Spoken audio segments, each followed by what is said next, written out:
పరమాత్ముడైన శ్రీకృష్ణుని వాణి గీత. గురు శిష్య సంవాదం. అర్జునుడు శిరసావహించాడు. శిష్యస్తేహం సాధ్యమాం త్వాం ప్రపన్నం. పరమాత్మ, నేను నీ శిష్యుడను, నీ శరణాగతుడను. పరమప్రాప్తి పొందేందుకు నాకు చక్కటి హితోపదేశం చేయుము. పరమగురువైన భగవానుని పాదపద్మాల చెంత గీతను ప్రారంభించే ముందు గురువందనం స్తుతించబడుచున్నది. ఓం శ్రీ సద్గురుదేవ్ భగవాన్ కీ జై.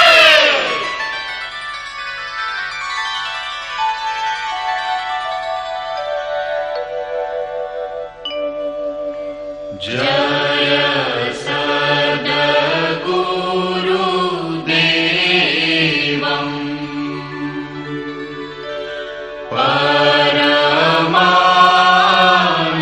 పరమానందం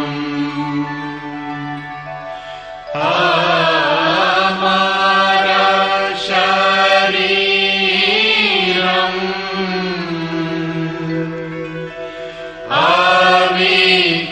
అవికారి నిరగుణ నిరమూలం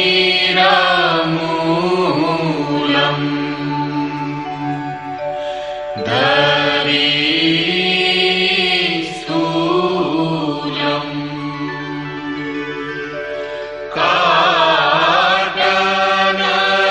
కాటనశూలం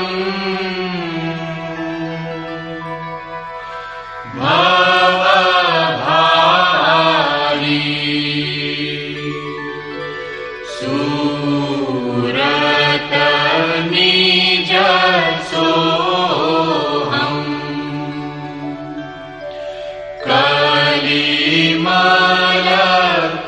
కలిమలకోహం జనమన మోహన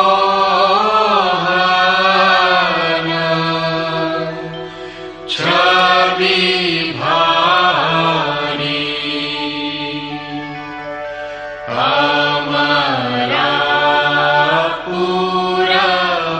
అమరాపురవాసి సబ సుఖ రాశి సదా ఏక రస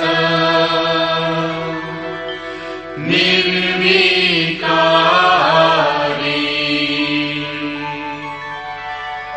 అనుభవ గంభీరా మతి కే ధీరా అలఖ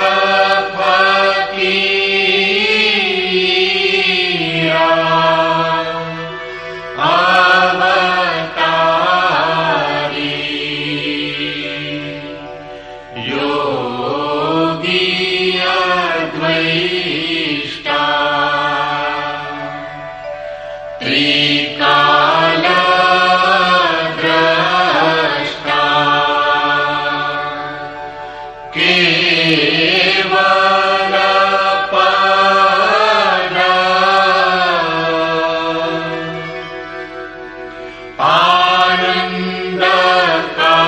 ఆనందకారి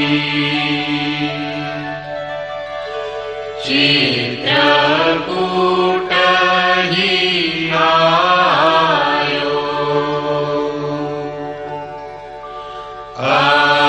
అద్వైత లఖాయో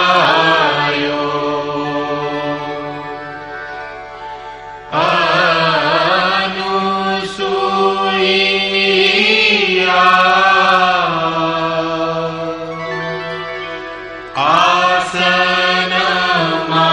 ఆసనమాయి శ్రీ పరమహంస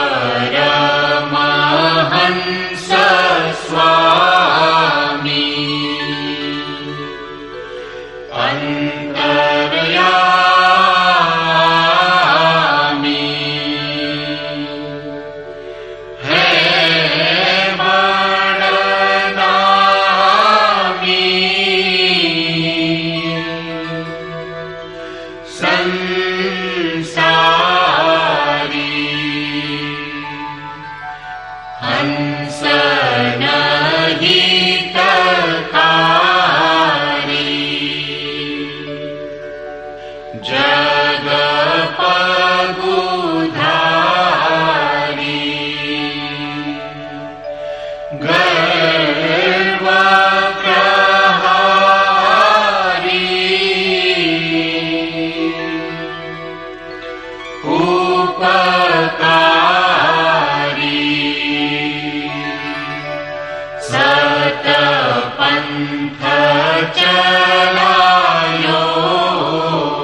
यह शिष्य है तेरो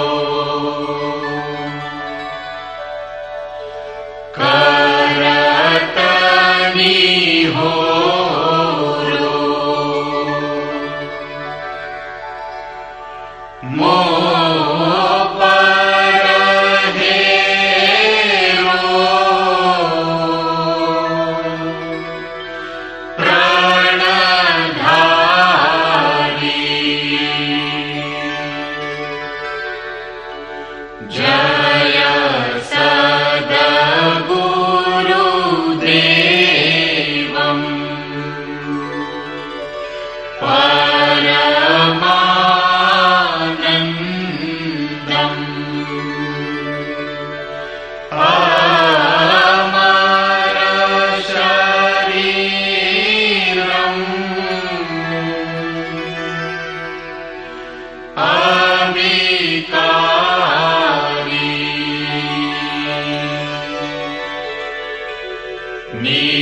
निरगुण निरमूलम्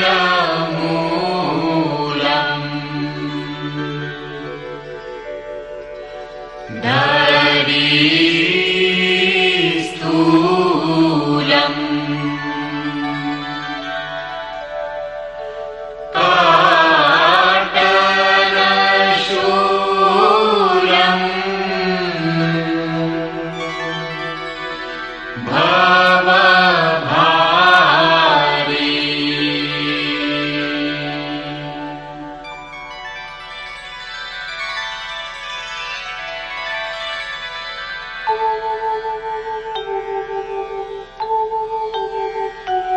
ओम जय गुरुदेव जय गुरुदेव जय गुरुदेव जय गुरुदेव ओम जय गुरुदेव जय गुरुदेव जय गुरुदेव जय गुरुदेव ओम जय गुरुदेव जय गुरुदेव जय गुरुदेव जय गुरुदेव అమృతాంశమైన సోదర సోదరీమణులారా, ఏ మహాపురుషుడైతే సమస్త వేదాలను సంకలనం చేశాడో, వేదాంత శాస్త్రాన్ని వృద్ధిపరచాడో, మహాభారతం మరియు భాగవతం కృతులను శాస్త్ర రూపంగా ఏ గ్రంథానికైతే ప్రాధాన్యతనిచ్చాడో ఆ గ్రంథమే శ్రీకృష్ణ భగవానుని భగవద్గీత.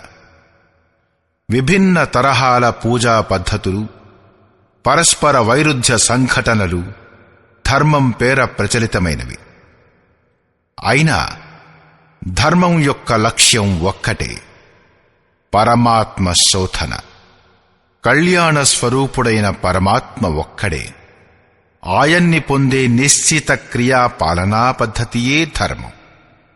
పరమాత్మ ఒక్కడే అయినప్పుడు, ఆయన్ని పొందే మార్గం ఒక్కటే అయినప్పుడు అనేక మతాలెందుకు?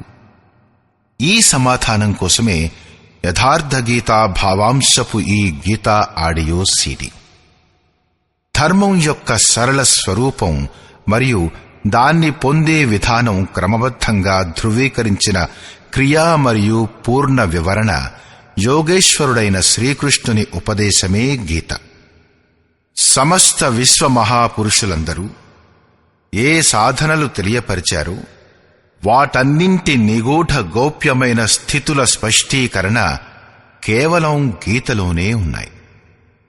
కనుక సంపూర్ణ మానవ జాతికి కళ్యాణకారి అయిన అతర్క శాస్త్రమే ఈ గీత.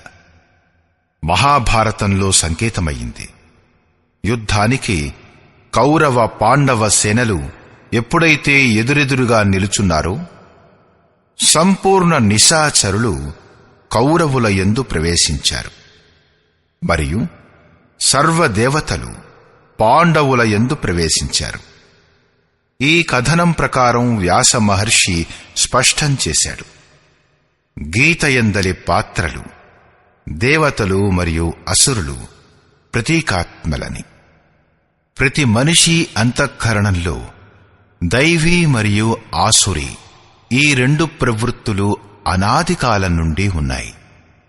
దైవిక శక్తి సంయోగంతో ఎప్పుడైతే మనుష్యుడు యథావిధి ఆత్మస్వరూపం వైపు మొగ్గుతాడో అప్పుడు కామం, క్రోధం, రాగద్వేషాలు మొదలగు ఆసురీ గుణాలన్నీ అడ్డుగా ఆవరిస్తాయి.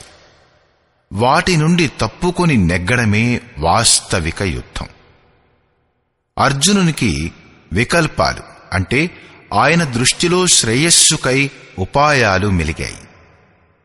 కులధర్మం, పిండోదక క్రియ, వర్ణ సంకరాల నుండి, కులక్షయం నుండి కాపాడుకోవడం కోసమే, యుద్ధానికి సిద్ధంగా లేని కారణంగానే అతని అనుమానాలకు హితమైన సమాధానం కోసమే పరమాత్మునికి 18 అధ్యాయాలు గీతను అర్జునునికి ఉపదేశించవలసి వచ్చింది.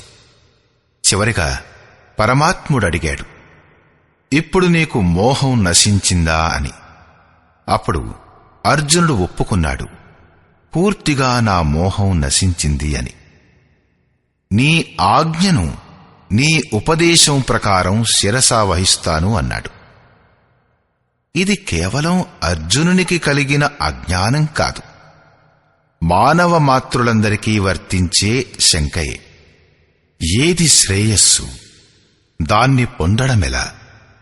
కనుకనే స్త్రీ పురుష ఆబాల వృద్ధ సర్వ మానవాళికి గీత యొక్క 18 అధ్యాయాల పఠనం నియమానుసారం అవసరం. తద్వారా బ్రహ్మ విధి స్మృతి సురక్షితమగుగాక. అటులనే పిల్లలలో లోక కళ్యాణ సంస్కారాలు మెలుగుగాక. ఈ గీతాజ్ఞానం అవగాహన లేక ఏ మనుష్యుడైనా ఈశ్వరుని పథాన్ని చేరలేడు. అక్షయ సుఖము, శాశ్వత శాంతి, లోకులలో సమృద్ధి మూలసూత్ర సమాధానార్థమై ఈ ఆడియో సీడీలు సంకలనం చేయబడినవి.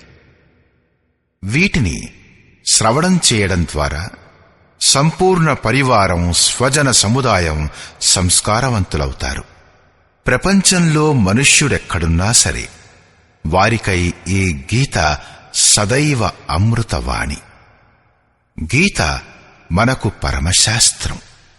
గౌరవమైన విషయం, 5000 సంవత్సరాల కన్నా అధికమై కాలాంతరం తర్వాతనైనా కూడా శ్రీకృష్ణుని యథార్థ గీత మన ముందు సన్ముఖమై ఉంది. జన్మజన్మల బంధ విముక్తులై స్వచ్ఛమైన మనస్తత్వ చింతనతో ప్రశస్తమైన మార్గాన్ని అవలంబించడం కోసమే ఈ ఆడియో సీడీల ప్రసారణ. వీటిని అందరూ సద్వినియోగపరుచుకోగలరు.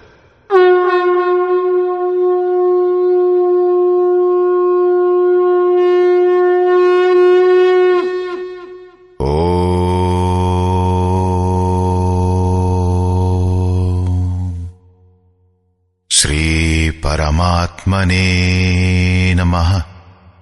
యథార్థ గీత, శ్రీమద్భగవద్గీత, ప్రథమ అధ్యాయం.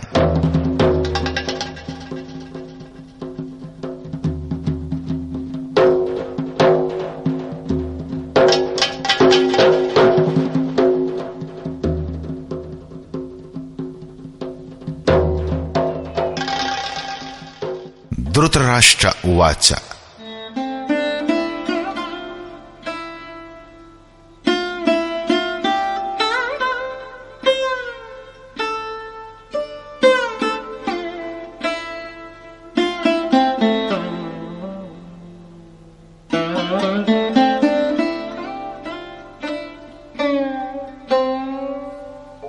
ధర్మక్షేత్రే కురుక్షేత్రే సమవేతా యుయుత్సవః మామకాః పాండవాశ్చైవ కిమకుర్వత సంజయ.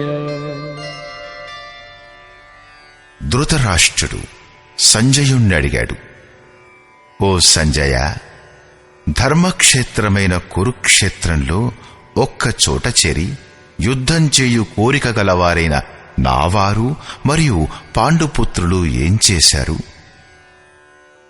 అజ్ఞానరూపుడైన వాడు ధృతరాష్ట్రుడు, సంయమరూపి అయినవాడు సంజయుడు. అజ్ఞానం మనస్సు యొక్క అంతరాళంలో ఉంటుంది. అజ్ఞానం ఆవరించిన మనస్సు గల ధృతరాష్ట్రుడు జన్మాంధుడు. అతడు సంయమ స్వరూపుడైన సంజయుని ద్వారా చూడగలడు, వినగలడు. అతనికి పరమాత్ముడే సత్యమన్నది తెలుసు. అయినా కూడా తన వలన ఉత్పన్నమైన మోహరూపి అయిన దుర్యోధనుడు జీవించి ఉన్నంతవరకు అతని దృష్టి ఎల్లప్పుడూ కౌరవులపైనే ఉంటుంది, అంటే వికృతులపైనే ఉంటుంది. శరీరం ఒక క్షేత్రం. హృదయదేశంలో దైవీ సంపత్తి బాగా ఎక్కువైనప్పుడు ఈ శరీరం ధర్మక్షేత్రమైపోతుంది. ఇందులో ఆసురీ సంపత్తి బహుళమైనప్పుడు ఈ శరీరం కురుక్షేత్రమైపోతుంది. కురు అంటే చెయ్యడం అనర్థం. ఈ శబ్దం ఆజ్ఞార్థకం. ప్రకృతి వలన ఉత్పన్నమైన 3 గుణాలకు వశుడై మనిషి కర్మ చేస్తాడు. అతను క్షణమాత్రం కూడా కర్మ చెయ్యకుండా ఉండలేడు అనంటాడు శ్రీకృష్ణుడు. గుణాలు అతని చేత కర్మను చేయించుకుంటాయి. నిద్రపోయినప్పుడు కూడా కర్మ చేయడం ఆగిపోదు. అది కూడా ఆరోగ్యవంతమైన శరీరానికి అవసరమైన మందు మాత్రమే. ఈ 3 గుణాలు మనిషి నుండి పిపీలీకాది పర్యంతం అందరినీ శరీరాలలో బంధించి ఉంచుతాయి. ప్రకృతి వలన ఉత్పన్నమైన గుణాలు జీవించి ఉన్నంత వరకు చెయ్యడం అన్నది వెన్నంటి ఉంటుంది. కాబట్టి జన్మ మృత్యువుల క్షేత్రం, వికృతుల క్షేత్రం కురుక్షేత్రం. మరియు పరమధర్మస్వరూపుడైన పరమాత్మునిలో ప్రవేశం ఇప్పించగల పుణ్యమయ ప్రవృత్తుల క్షేత్రం ధర్మక్షేత్రం, అంటే పాండవుల క్షేత్రం ధర్మక్షేత్రం. పురాతత్వవేత్తలు పంజాబులోను కాశీప్రయాగల మధ్యగల అనేకానేక ప్రదేశాలలో కురుక్షేత్రానికై పరిశోధిస్తున్నారు. కాని గీతాకారుడు స్వయంగా ఏ క్షేత్రంలో యుద్ధం జరిగిందో అదెక్కడ ఉన్నది అనేదాన్ని గురించి ఇలా చెప్పాడు. ఇదం శరీరం కౌంతేయ క్షేత్రమిత్యభిధీయతే. అర్జున, ఈ శరీరమే క్షేత్రం. ఎవడైతే ఈ విషయం తెలుసుకుంటాడో అతను దానిని దాటగలడు. అతనే క్షేత్రజ్ఞుడు. ఆ పైన శ్రీకృష్ణుడు క్షేత్రం గురించి విస్తారంగా చెప్పాడు. ఇందులో గల 10 ఇంద్రియాలు, మనస్సు, బుద్ధి, అహంకారం, 5 వికారాలు మరియు 3 గుణాల వర్ణన ఉంది. శరీరమే క్షేత్రం, ఒక రణరంగం. ఇందులో పోట్లాడుకునే ప్రవృత్తులు 2: దైవీ సంపద అంటే సద్గుణాలు, మరియు ఆసురీ సంపద అంటే దుర్గుణాలు. పాండు సంతానం మరియు ధృతరాష్ట్రుని సంతానం సజాతీయ మరియు విజాతీయ ప్రవృత్తులు. అనుభవశాలి అయిన మహాపురుషుని శరణులోకి వెళ్ళినప్పుడు ఈ 2 ప్రవృత్తుల మధ్య సంఘర్షణ ప్రారంభమవుతుంది. ఇది క్షేత్రజ్ఞుల మధ్య సంఘర్షణ, మరియు ఇదే వాస్తవిక యుద్ధం. ప్రపంచ యుద్ధాలతో చరిత్ర పుటలు నిండిపోయాయి. కాని వీటిలో గెలుపొందిన వారికి కూడా శాశ్వత విజయం దొరకదు. ఇవి ఒకరిపై ఒకరి ప్రతీకారాలు మాత్రమే. ప్రకృతిని నిరోధించి ప్రకృతిపైనున్న అధికారాన్ని దిగ్దర్శనం చేసుకుని అందులో ప్రవేశం పొందుటయే వాస్తవమైన విజయం. ఇదే అలాంటి ఒక విజయం. దీని తరువాత అపజయానికి తావు ఉండదు. ఇదే ముక్తి. దీని తరువాత జన్మ మృత్యువుల బంధం ఉండదు. ఈ ప్రకారం అజ్ఞానం చేత ఆచ్ఛాదితమైన మనస్సు సంయమనం ద్వారా క్షేత్రజ్ఞుల యుద్ధంలో ఏవైందన్న విషయాన్ని తెలుసుకుంటుంది. ఇప్పుడు సంయమనం పెరిగిన కొద్దీ అతడికి జ్ఞానం కలుగుతూ ఉంటుంది.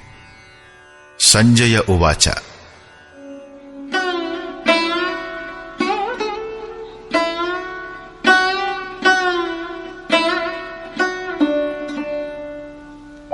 దృష్ట్వా తు పాండవానీకం వ్యూఢం దుర్యోధనస్తదా ఆచార్యముపసంగమ్య రాజా వచనమబ్రవీత్.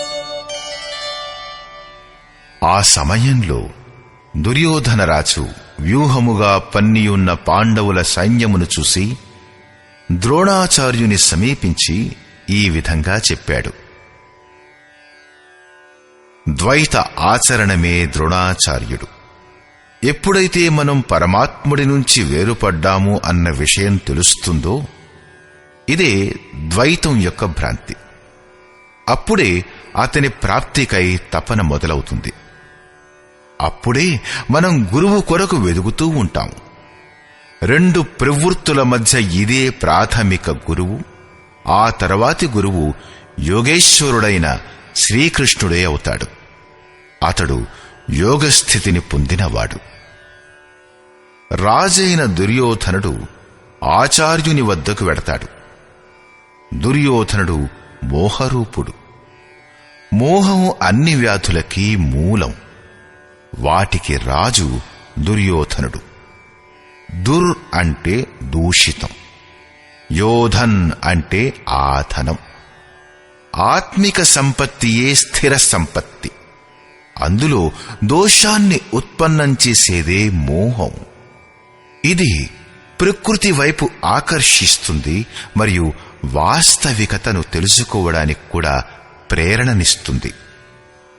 మోహం ఉన్నంతవరకే అడగటానికి ప్రశ్నలుంటాయి. అదే లేకపోతే అందరూ పరిపూర్ణులే. అందుచేత వ్యూహ రచనతో కూడిన పాండవ సేనను చూసి, అంటే పుణ్యం చేత ప్రవహించి వచ్చిన సజాతీయ ప్రవృత్తులు సంఘటితమవడం చూసి మోహరూపి అయిన దుర్యోధనుడు ప్రథమ గురువు అయిన ద్రోణుని వద్దకు వెళ్లి ఇలా అంటాడు. పశ్యైతాం పాండుపుత్రాణాం ఆచార్యమహతీం చమూ వ్యూఢాం ద్రుపదపుత్రేణ తవ శిష్యేణ ధీమతా. ఓ ఆచార్య, మీ శిష్యుడును బుద్ధిమంతుడును అగు ద్రుపద పుత్రుడు దృష్టద్యుమ్నుని చేత వ్యూహాకారంలో నిలబడి ఉన్న ఈ పాండుపుత్రుల గొప్ప సైన్యాన్ని చూడండి. శాశ్వతమైన అచలమైన పథంలో స్థిరత్వాన్ని పెంపొందించే దృఢమైన మనస్సే దృష్టద్యుమ్నుడు. అతడే పుణ్య ప్రవృత్తులకు నాయకుడు. సాధన కఠినం కాదు, మనస్సు యొక్క దృఢత్వం కఠోరం కావాలి. ఇప్పుడు సైన్యం యొక్క విస్తృతిని చూడండి.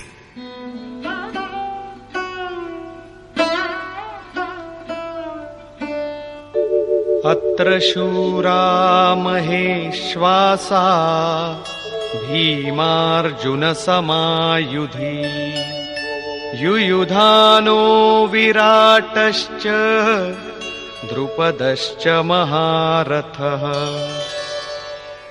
ఈ సైన్యంలో మహేశ్వాస, పరమాత్మునిలో నివాసం కల్పించగల భావరూపుడైన భీముడు, అనురాగరూపుడైన అర్జునునితో సమానులైన చాలామంది శూర వీరులు, సాత్వికతారూపుడైన సాత్యకి, విరాటుడు ఉన్నారు. సర్వత్రా ఆధ్యాత్మిక పథంలో అచల స్థితి అయిన ద్రుపదరాజు మరియు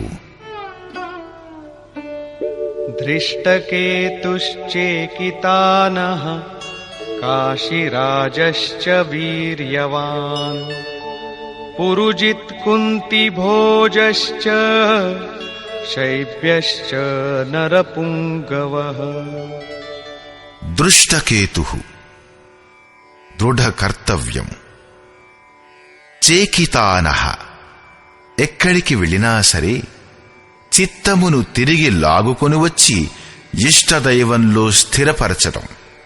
కాశీరాజః కాయరూపమైన కాశీలోనే ఆ సామ్రాజ్యం ఉంది.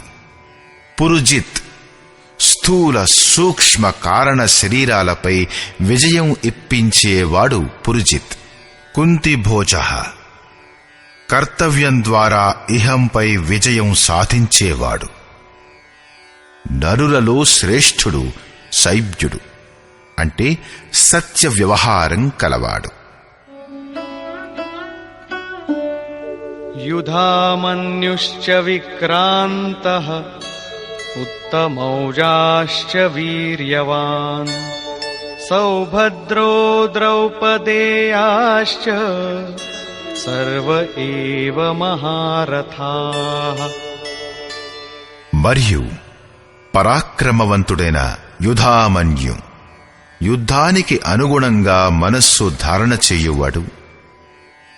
ఉత్తమౌజాః శుభం పట్ల ఉత్సాహం గలవాడు. సుభద్రాపుత్రుడైన అభిమన్యుడు మొదలగువారున్నారు. ఎప్పుడైతే కార్యానికి శుభం ఆధారమవుతుందో అప్పుడు మనస్సు భయరహితమవుతుంది. అటువంటి శుభకరమైన ఆధారముచే ఉత్పన్నమైన భయరహితమైన మనస్సు ధ్యానరూపి అయిన ద్రౌపది యొక్క 5 పుత్రులు వాత్సల్యం, లావణ్యం, సహృదయత్వం, సౌమ్యత్వం, స్థిరత్వం అందరూ మహారథులే. సాధనాపథంలో సంపూర్ణ యోగ్యతతో కూడి కలిసికట్టుగా వెళ్లే క్షమార్హతలు గలవారు. ఈ ప్రకారంగా దుర్యోధనుడు పాండవ పక్షంలో ఉన్న 15-20 మంది పేర్లు లెక్కించాడు. అవి అన్నీ దైవీ సంపదలోని మహత్వపూర్ణ అంశములే. విజాతీయ ప్రవృత్తులకు రాజయ్యుండి కూడా మోహం సజాతీయ ప్రవృత్తులను అర్థం చేసుకోవడంలో బాధ్యుల్ని చేస్తుంది. దుర్యోధనుడు తన పక్షం గూర్చి సంక్షేపంగా చెప్పాడు. ఇదే బాహ్య యుద్ధమైతే తన పక్షం గురించి గొప్పగా చెప్పుకునేవాడే. వికారాలను గురించి తక్కువగా చెప్పాడు. ఎందుకంటే వాటిపై విజయం సాధించాలి. అవి నశ్వరాలు. కేవలం 5-6 వికారాలను గురించి మాత్రమే చెప్పడమైనది. వాటిలో సంపూర్ణంగా బహిర్ముఖీనమైన ప్రవృత్తులు నిండి ఉన్నాయి. ఎలాగంటే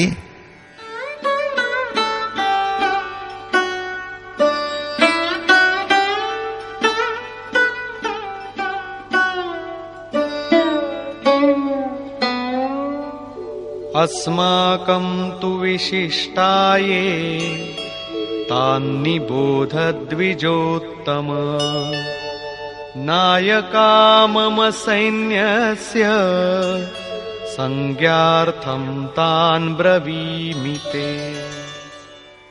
ద్విజోత్తమ, మన పక్షంలో ఎవరైతే ప్రధానమైన వారో వారిని గురించి కూడా మీరు తెలుసుకోండి. మీరు తెలుసుకునేందుకై నా సైన్యంలోని నాయకులను గురించి చెబుతాను. బాహ్య యుద్ధంలో సేనాపతికి ద్విజోత్తముడను సంబోధన అనుచితం వర్ణించబడింది. నిజానికి గీతలో మనస్సు యొక్క 2 ప్రవృత్తుల యొక్క సంఘర్షణం. వాటిలో ద్వైతం యొక్క ఆచరణమే ద్రోణుడు. మనం లేశమాత్రంగానైనా ఆరాధ్య దైవం నుంచి వేరుగా ఉన్నంత వరకు ప్రకృతి ఉంటుంది, ద్వైతం ఉంటుంది. ఈ ద్వితంపై విజయం పొందాలనే ప్రేరణ ప్రథమ గురువైన ద్రోణాచార్యుడి నుంచే లభిస్తుంది. అసంపూర్ణ జ్ఞానమే పూర్ణంగా తెలుసుకోవడానికి ప్రేరణను కలిగిస్తుంది. అది పూజాస్థలం కాదు. అక్కడ శౌర్య సూచకమైన సంబోధనమే ఉండాలి. విజాతీయ ప్రవృత్తులకు నాయకులు ఎవరెవరు?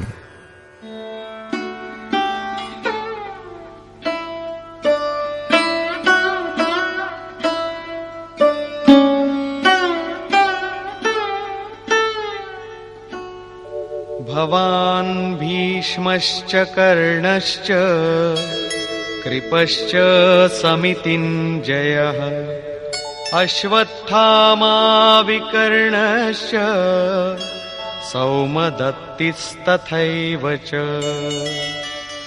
ఒకరు స్వయంగా మీరే, అంటే ద్వైత ఆచరణయే ద్రోణాచార్యుడు. భ్రమరూపమైన పితామహుడు భీష్ముడు. ఈ వికారాలన్నిటికీ భ్రమయే ఉత్పత్తిస్తాను, చివరిదాకా జీవించి ఉంటుంది. అందుకనే పితామహుడు మొత్తం సైన్యం నశించిపోయినా జీవించే ఉన్నాడు. అంపశయ్యపై అచేతనంగా పడి ఉన్నా జీవించే ఉన్నాడు. భ్రమరూపమైన భీష్ముడు అంటే ఇదే భ్రమ ఆఖరి వరకు ఉంటుంది. ఇదే విధంగా విజాతీయ కర్మరూపి అయిన కర్ణుడు, సంగ్రామ విజయ స్వరూపుడైన కృపాచార్యుడు. సాధనావస్థలో సాధకుని ద్వారా కృపకు పూనుకునే ఆచరణయే కృపాచార్యుడు. భగవంతుడు కృపాధాముడు. అతణ్ణి పొందిన పిదప యోగి కూడా అదే స్వరూపం పొందుతాడు. కాని సాధనాకాలంలో మనం వేరు, పరమాత్మ వేరు అని అనుకున్నంతవరకు విజాతీయ ప్రవృత్తి జీవించే ఉంటుంది. మోహం నలువైపులా ఆవరించుకుని ఉంటుంది. ఇటువంటి పరిస్థితులలో గనక సాధకుడు కృపాచారణ చూపిస్తే అతను నశించిపోతాడు. సీత కొంత దయ చూపించింది. అందుచేత కొంతకాలం వరకు లంకలో ప్రాయశ్చిత్తం చేసుకోవలసి వచ్చింది. విశ్వామిత్రుడు దయార్ద్రుడై పతితుడైపోయాడు. యోగ సూత్రకారుడు పతంజలి కూడా ఇదే అంటాడు. తే సమాధాం వ్యుపసర్గా వ్యుత్థానే సిద్ధయః. వ్యుత్థాన కాలంలో సిద్ధులు ప్రకటితమవుతాయి. అవి వాస్తవంగానే సిద్ధులు. కాని కామం, క్రోధం, లోభం, మోహంలాగా కైవల్య ప్రాప్తికి అడ్డంకులు. గోస్వామి తులసీదాసుది కూడా ఇదే నిర్ణయం. చౌరత గ్రంథి జానీ ఖగరాయ విఘ్న అనేక కరయీ తబ మాయా రిద్ధి సిద్ధి ప్రేరయి బహుభాయి బుద్ధిహిం లోభధికావహిం ఆయి. మాయ అనేక విఘ్నాలను సృష్టిస్తుంది. సిద్ధులను, ఎన్నో శక్తులను ప్రసాదిస్తుంది. అటువంటి సాధకుడు, సిద్ధుడు పక్కనుంచి వెళితే చాలు, మృత్యుముఖంలో ఉన్న రోగి కూడా జీవించి లేస్తాడు. రోగి బాగుపడవచ్చుగాక, కాని సాధకుడు అది తన గొప్ప అనుకుంటే నశించిపోతాడు. ఒక్క రోగికి బదులుగా 1000 మంది రోగులు చుట్టుముట్టేస్తారు. భజన చింతన కార్యక్రమంలో అవరోధం ఏర్పడుతుంది. అటువైపు జారితే మెల్లమెల్లగా ప్రకృతి అంటే మాయ ఆవరించేస్తుంది. లక్ష్యానికి దూరంగా ఉండి సాధకుడు కృపను చూపిస్తే కేవలం ఆ కృపాచరణయే సమితింజయమై మొత్తం సైన్యాన్ని గెలుస్తుంది. కాబట్టి సాధకుడు తన సాధన అయ్యే వరకు దీని వలలో పడకుండా జాగ్రత్తగా ఉండాలి. దయాబిను సంతుక సాయి దయాకరితో ఆఫత్ ఆయి. దయలేని సాధువు కసాయిలాంటివాడు. కాని దయ చూపిస్తే ప్రమాదం ముంచుకొస్తుంది. కాని అసంపూర్ణావస్థలో విజాతీయ ప్రవృత్తులలో ఇది దుర్దర్శ యోధిని వంటిది. ఇదే ప్రకారంగా ఆసక్తి రూపుడైన అశ్వత్థామ, వికల్పరూపుడైన వికర్ణుడు, భ్రమ అయిన శ్వాస వంటి భూరిశ్రవుడు, వీరందరూ బహిర్ముఖీనమైన ప్రవాహానికి నాయకులు.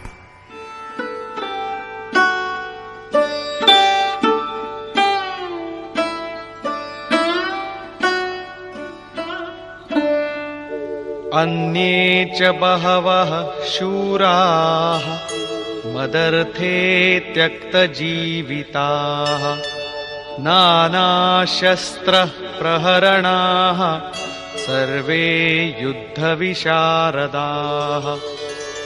మరియు చాలా మంది శూర వీరులు అనేక శస్త్రాలతో యుక్తులై నా కొరకు జీవితంపై ఆశను త్యజించి యుద్ధానికి సిద్ధంగా నిలబడ్డారు.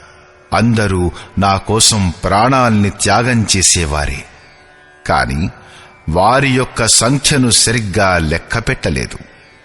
ఇప్పుడు ఏ సైన్యం ఏ భావాల మూలంగా సురక్షితమై ఉంది? దీనిని గురించి ఇలా చెప్పాడు: అపర్యాప్తం తదస్మాకం బలం భీష్మాభిరక్షితం పర్యాప్తం త్విదమేతేషాం బలం భీమాభిరక్షితం. భీష్ముడి ద్వారా రక్షించబడుతున్న మన సైన్యం అన్ని విధాలుగా అజేయం మరియు భీముడి ద్వారా రక్షించబడుతున్న సైన్యాన్ని గెలవడం సులభం. పర్యాప్తం మరియు అపర్యాప్తం వంటి శ్లిష్ట శబ్దాల ప్రయోగం దుర్యోధనుడి భయాకులతను వ్యక్తం చేస్తుంది. అందుచేత ఇప్పుడు కౌరవులు ఆధారపడుతున్న భీష్ముడు ఎటువంటి శక్తి గలవాడు, పాండవులందరూ ఆధారపడుతున్న భీముడు ఎటువంటి శక్తి అంటే దైవీ సంపద కలవాడు అని ఆలోచించాలి. దుర్యోధనుడు తమ యుద్ధ వ్యవస్థను ఇలా వివరించాడు: అయనేషు చ సర్వేషు యథా భాగమవస్థితాః భీష్మమేవాభిరక్షन्तు భవంతః సర్వ ఏవ హి. కాబట్టి అందరూ సేనలో తమ తమ నియత స్థానాలలో ఉంటూ భీష్ముణ్ణి అన్ని వైపుల నుండి రక్షించండి. భీష్ముడు జీవించి ఉన్నట్లయితే మనం అజేయులమే. కాబట్టి మీరు పాండవులతో పోరాడక కేవలం భీష్ముణ్ణి మాత్రమే రక్షించండి. భీష్ముడు స్వయంగా తనను రక్షించుకోలేని యోధుడా? కౌరవులకు అతని రక్షణ చెయ్యవలసి వచ్చింది. అతను బాహ్య యోధుడు కాడు. భ్రమ యొక్క ప్రతిరూపమే భీష్ముడు. భ్రమ జీవించి ఉన్నంత వరకు విజాతీయ ప్రవృత్తులు అజేయములు, అంటే కౌరవులు అజేయులు. అజేయుడు అంటే అర్థం గెలవ శక్యం కాని వాడని కాదు. అసలు అజేయుడంటే దుర్జయుడని అర్థం. అంటే అతన్ని గెలవడం కష్టతరమని అర్థం. మహా అజయ సంసార రిపు జీతి సకయీ సోబీర్. సంసారం మహా అజయం. వీరుడే దానిపై గెలుపొందగలడు. భ్రమ సమాప్తమైపోతే అవిద్య అస్తిత్వహీనమైపోతుంది. ఆంశిక రూపంలో మిగిలి ఉన్న మోహం మొదలైనవి శీఘ్రంగానే నశించిపోతాయి. భీష్మునిది ఇచ్ఛా మృత్యువు. కోరికే భ్రమ. కోరికలు నశించిపోవడం అన్నా భ్రమ నశించిపోవడం అన్నా ఒక్కటే. దీనినే సంత్ కబీర్ సరళంగా ఇలా చెప్పాడు: ఇచ్ఛా కాయ ఇచ్ఛా మాయ ఇచ్ఛా జగ ఉపజాయ కహ కబీర్ జే ఇచ్ఛా వివర్జిత తాకాపారన పాయ. కోరికలే తనువు, కోరికలే మాయ, కోరికలే జగత్తును సృష్టించాయి. కబీర్ అంటాడు, అన్ని కోరికలను విసర్జించనంత వరకు వాటిని దాటిపోలేడు అని. దేనిలోనైతే భ్రమ ఉండదో అది అపారము, అవ్యక్తము. ఈ శరీరం యొక్క జన్మకి కారణం కోరికలే. కోరికలే మాయ. కోరికలే జగత్తు యొక్క ఉత్పత్తికి కారణం. సో కామయత తదైక్షత బహుశ్యాం ప్రజాయేయ ఇతి. కబీర్ అంటాడు, కోరికల నుండి రహితులైన వారు అపారం, అనంతం, అసీమం అయిన తత్వంలోకి ప్రవేశం పొందుతారు. యో కామో నిష్కామ ఆప్తకామ ఆప్తకామో న తస్య ప్రాణా ఉత్క్రామంతి బ్రహ్మైవస్య బ్రహ్మాప్యేతి. కోరికలచే రహితమైన ఆత్మలో స్థిరమైన ఆత్మస్వరూపం పొందిన వారు ఏనాటికి పతనం చెందరు.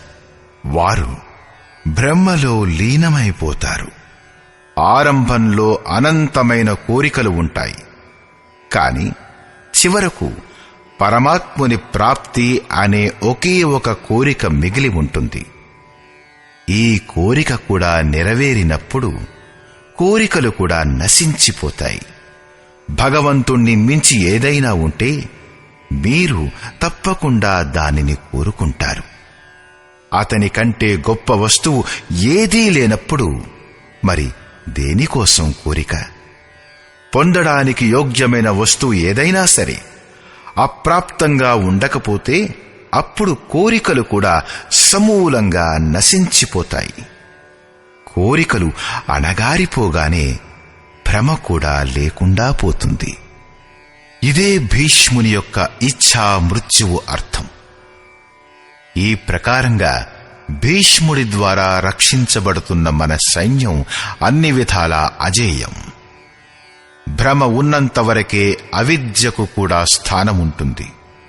భ్రమ లేకుండా పోతే అవిద్య కూడా నశించిపోతుంది. భీముని ద్వారా రక్షించబడుతున్న ఈ సైన్యాన్ని గెలవడం సులువు. భావరూపి భీముడు భావే విద్యతే దేవః. భావంలో ఉన్న సామర్థ్యం ఏమిటంటే అవిదితుడైన పరమాత్మను కూడా విదితం చేస్తుంది. భావవస్య భగవాన్ సుఖ నిధాన కరుణ ఆయన్. శ్రీకృష్ణుడు దీనినే శ్రద్ధ అని సంబోధించాడు. భగవంతుణ్ణి కూడా వశపర్చుకోగల సామర్థ్యం భావంలో ఉన్నది. భావంలో నుంచే సంపూర్ణ పుణ్యమయ ప్రవృత్తులు వికసిస్తాయి. ఇది పుణ్యాన్ని సంరక్షిస్తుంది. ఇది నిజంగానే చాలా బలశాలి. ఎందుకంటే పరమదేవుడైన పరమాత్ముణ్ణి కూడా సాధ్యం చేస్తుంది.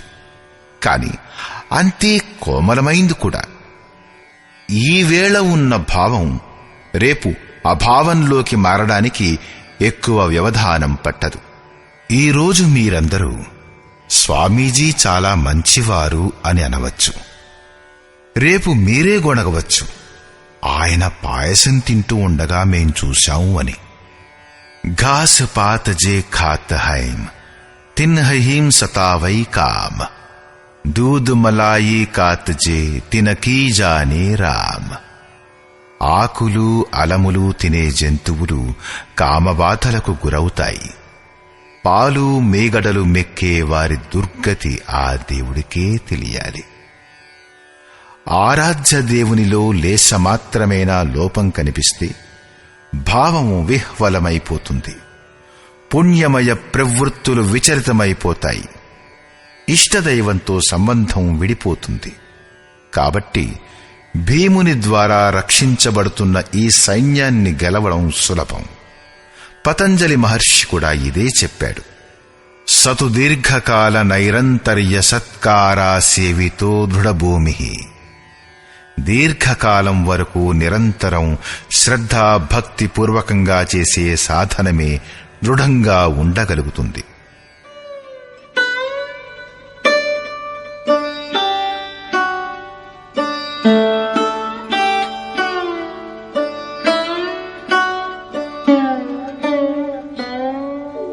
తస్య సంజనయన్ హర్షం కురు వృద్ధః పితామహః సింహనాదం వినద్యోచ్చైః శంఖం దద్మౌ ప్రతాపవాన్. ఈ ప్రకారంగా తమ బలాబలాలను గురించి నిర్ణయం తీసుకుని శంఖధ్వనులు చేయబడినాయి. గెలిస్తే ఏ పాత్ర మీకేమిస్తుంది అన్న విషయంపై పాత్రల పరాక్రమం యొక్క ప్రకటన మాత్రమే శంఖధ్వని. కౌరవులలో వృద్ధుడు, ప్రతాపవంతుడు, పితామహుడైన భీష్ముడు ఆ దుర్యోధనుని హృదయంలో హర్షం కలిగేటట్లుగా ఉచ్చ స్వరంలో సింహనాదంలాగా భయంకరంగా శంఖాన్ని పూరించాడు. సింహం ప్రకృతి యొక్క ప్రలోభానికి ప్రతీక. ఘోరారణ్యంలో నీరవ ఏకాంతంలో సింహ గర్జన గనక వినబడితే ఆ సింహం మైళ్ల దూరంలో ఉన్నా సరే రోమాలు నిక్కబడుచుకుంటాయి, హృదయం కంపించిపోతుంది. భయం ప్రకృతిలో ఉంటుంది, పరమాత్మలో కాదు. అతను భయరహితుడైన శక్తి. భ్రమరూపమైన భీష్ముడు గనక విజయుడైతే ప్రకృతి రూపమైన ఏ భయారణ్యంలో మీరు ఉన్నారో అంతకన్నా అధికమైన భయావరణంలో మిమ్మల్ని బంధించి వేస్తుంది. భయం ఇంకా ఎక్కువవుతుంది. భయం యొక్క ఆవరణం ఇంకా సాంద్రమైపోతుంది. ఈ భ్రమ ఇంతకు మించి ఇంకేమీ ఇవ్వలేదు. కాబట్టి ప్రకృతి నుంచి నివృత్తే లక్ష్యప్రాప్తికి మార్గం. ప్రపంచంలో ప్రవృత్తులే భయంకరమైన అడవులు, అంధకారపు నీడలే ఉంటాయి. ఇంతకు మించి కౌరవుల వద్ద ఇంకే ప్రకటన లేదు. కౌరవుల పక్షం నుంచి అనేక వాద్యాలు ఒక్కసారిగా మోగాయి. కాని అన్నీ కలిసి అవి కూడా భయాన్నే కలిగించాయి. ఇంతకు మించి ఇంకేమీ లేదు. ప్రతి వికారం ఎంతో కొంత భయాన్ని కలిగిస్తుంది. కాబట్టి వారు కూడా అదే విధంగా ఘోషించారు. తతః శంఖాశ్చ భేర్యశ్చ పణవానక గోముఖాః సహసైవాభ్యహన్యంత సశబ్దస్తు ములోభవత్. తదనంతరం అనేక శంఖాలు, నగారాలు, డోళ్లు మొదలగు అనేక వాయిద్యాలు ఒకేసారిగా వాయించబడ్డాయి. వాటి శబ్దం కూడా అతి భయంకరంగా ఉండింది. భయం కలిగించటం తప్ప కౌరవులది ఇంకొక ప్రకటన లేదు. బహిర్ముఖీనమైన విజాతీయ ప్రవృత్తులు సఫలమైతే మోహమయమైన బంధం మరింత సాంద్రమైపోతుంది. ఇప్పుడు పుణ్యమయమైన ప్రవృత్తుల వైపు నుంచి వచ్చిన ప్రకటనలు చూడండి. వాటిలో మొట్టమొదటిది యోగేశ్వరుడైన శ్రీకృష్ణుడిది.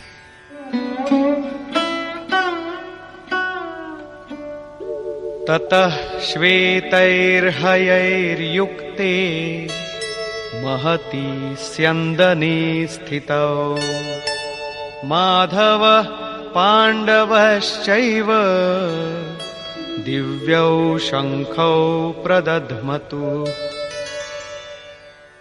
దీని తర్వాత శ్వేత అశ్వములతో యుక్తమైన రథంలు. వీటిలో లేశమాత్రం కూడా నలుపుగాని దోషంగానీ లేదు. శ్వేతం సాత్వికానికి, నిర్మలత్వానికి ప్రతీక. మహతిస్యందనే మహారథముపై కూర్చున్న యోగేశ్వరుడైన శ్రీకృష్ణుడు, అర్జునుడు కూడా అలౌకికమైన శంఖాలను పూరించారు. అలౌకిక అంటే ఈ లోకం కన్నా పైది. మృత్యులోకం, దేవలోకం, బ్రహ్మలోకం ఎక్కడి వరకైతే జన్మ మరణాల భయముందో ఆ సమస్త లోకాల కన్నా పైది పారలౌకికం. పారమార్థిక స్థితిని ప్రదానం చేసే ప్రకటనను యోగేశ్వరుడైన శ్రీకృష్ణుడు చేశాడు. బంగారం, వెండి, కొయ్యతో చేసిన రథం కాదు. ఆ రథం అలౌకికం, ఆ శంఖం అలౌకికం. కనుక ప్రకటన కూడా అలౌకికమే. లోకాలన్నిటికీ అతీతంగా ఒక బ్రహ్మ మాత్రమే ఉన్నాడు. నేరుగా అతనితో సంపర్కాన్ని స్థాపింపచేసే ప్రకటన అది. అతను ఆ స్థితిని ఎలా ప్రదానం చేస్తాడు?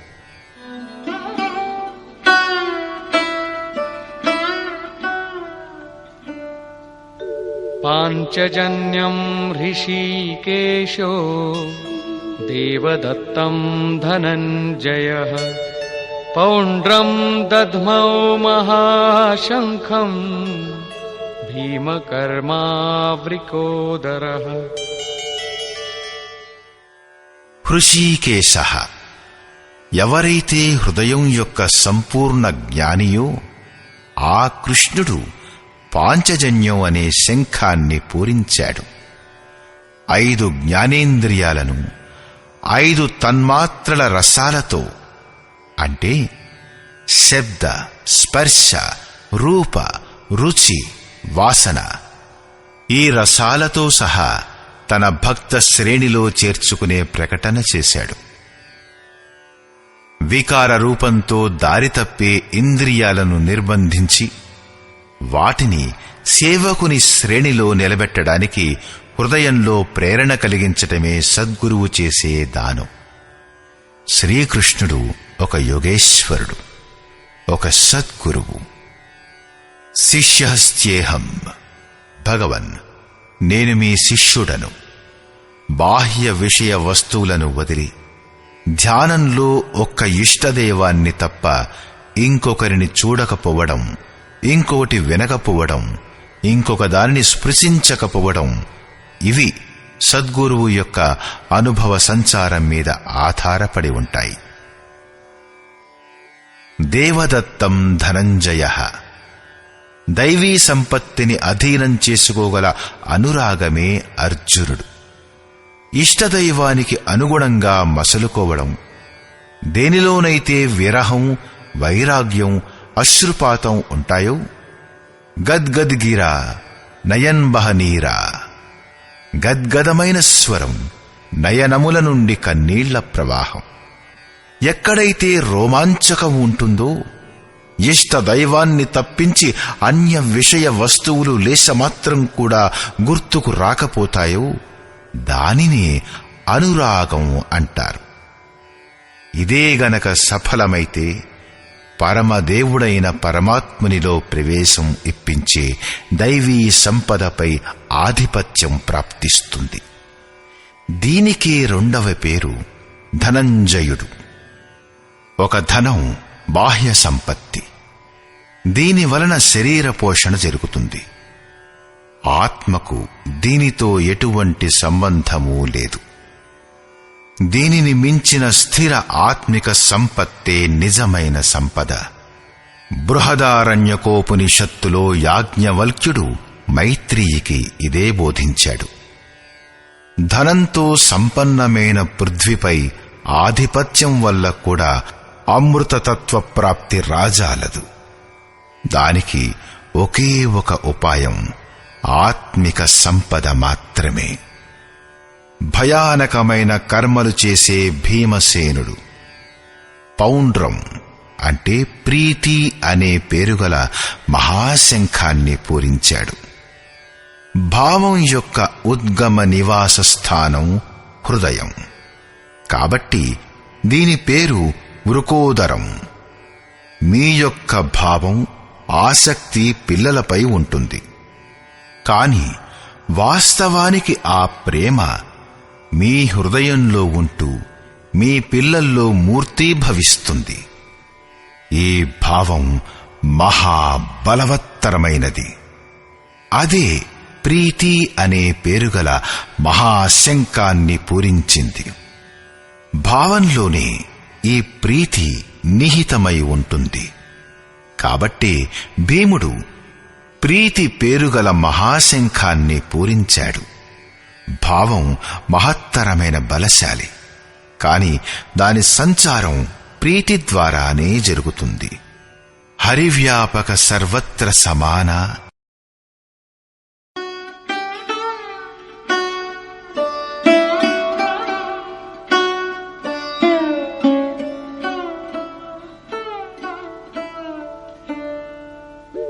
అనంత విజయం రాజా కుంతీపుత్రో యుధిష్ఠిరః నకులః సహదేవశ్చ సుఘోషమణిపుష్పకౌ. కుంతీపుత్రుడు యుధిష్ఠిర మహారాజు అనంత విజయం అను పేరుగల శంఖాన్ని పూరించాడు. కర్తవ్యానికి రూపమైన కుంతి మరియు ధర్మానికి రూపమైన యుధిష్ఠిరుడు. ధర్మం మీద పట్టు ఉంటే అది అనంత విజయం, అనంత పరమాత్మునిలో స్థితిని కలిగిస్తుంది. యుద్ధే స్థిరః యుధిష్ఠిరః. ప్రకృతి పురుషుడు క్షేత్రజ్ఞుల సంఘర్షణలో స్థిరంగా ఉంటే, మహాదుఃఖం వలన కూడా విచలితులవ్వకపోతే, ఒకరోజు ఏదైతే అనంతమో, దేనికైతే అంతం లేదో అటువంటి పరమతత్వం అయిన పరమాత్మునిపై విజయం లభింపచేస్తుంది. నియమ స్వరూపుడైన నకులుడు సుఘోషం అనే పేరుగల శంఖాన్ని పూరించాడు. నియమం ఉన్నతమవుతూ ఉంటే అశుభం నశిస్తూ పోతుంది, శుభం ప్రకటితమవుతూ ఉంటుంది. సత్సంగ రూపుడైన సహదేవుడు మణిపుష్పకం శంఖాన్ని పూరించాడు. మనీషులు ప్రతి శ్వాసను బహుమూల్యమైన మణి అని అన్నారు. హీరా జైసీ శ్వాస బాతో మే బీతీ జాయ్. మణి వంటి శ్వాస మాటలలో వ్యర్థమైపోతుంది. సత్పురుషుల వాక్కులను వినగలిగితే అది ఒక సత్సంగం.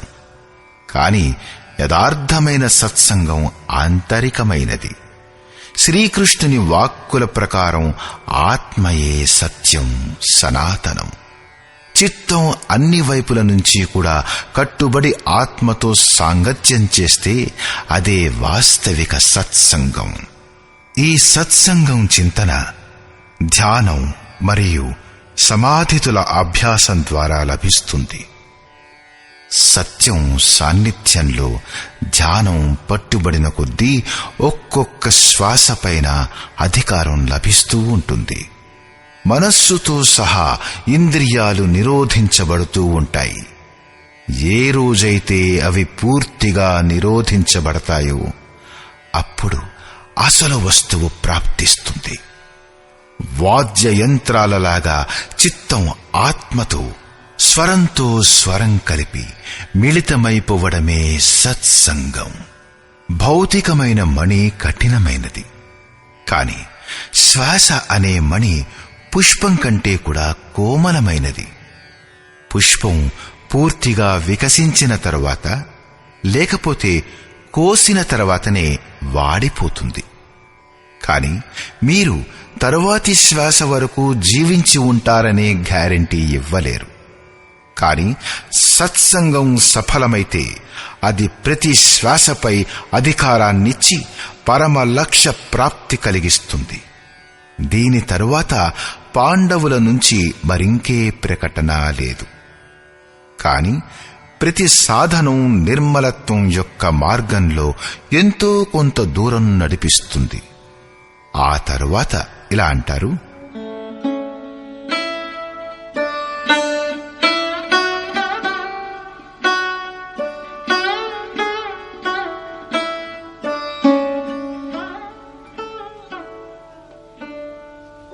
काश्यश्च परमेश्वासः शिखण्डी च महारथः धृष्टद्युम्नो विराटश्च सात्यकिश्चापराजितः. శరీర రూపమైనది కాశీ.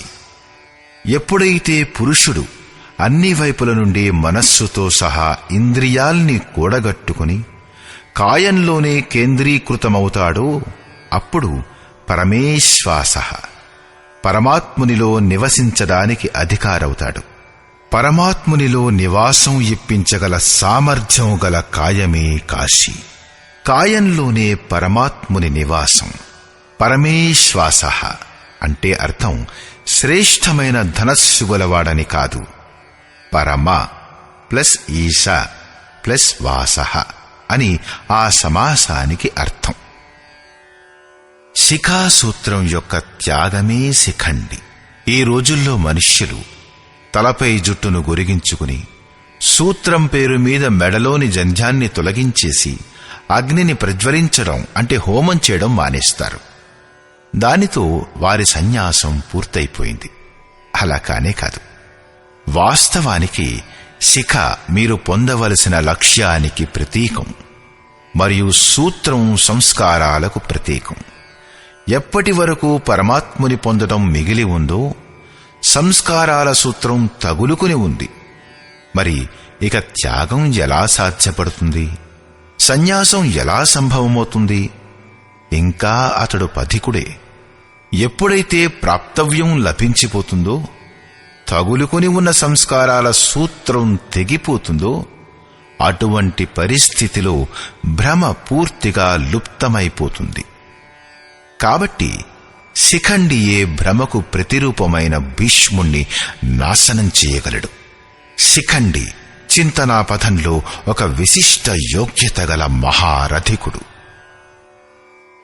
దృష్టద్యుమ్న దృఢమైన అచంచలమైన మనస్సు, విరాట సర్వతా విరాట్ స్వరూపుడైన ఈశ్వరుడి ప్రసారాన్ని చూడగల సామర్థ్యం మొదలగునవి దైవీ సంపదలో ప్రముఖ గుణాలు. సాత్వికతయే సాత్యకి. సత్యంపై చింతనా ప్రవృత్తి అంటే సాత్వికత ఉంటే ఎప్పటికీ పతనం సంభవించదు. ఈ సంఘర్షణలో పరాజితుణ్ణి కానివ్వదు.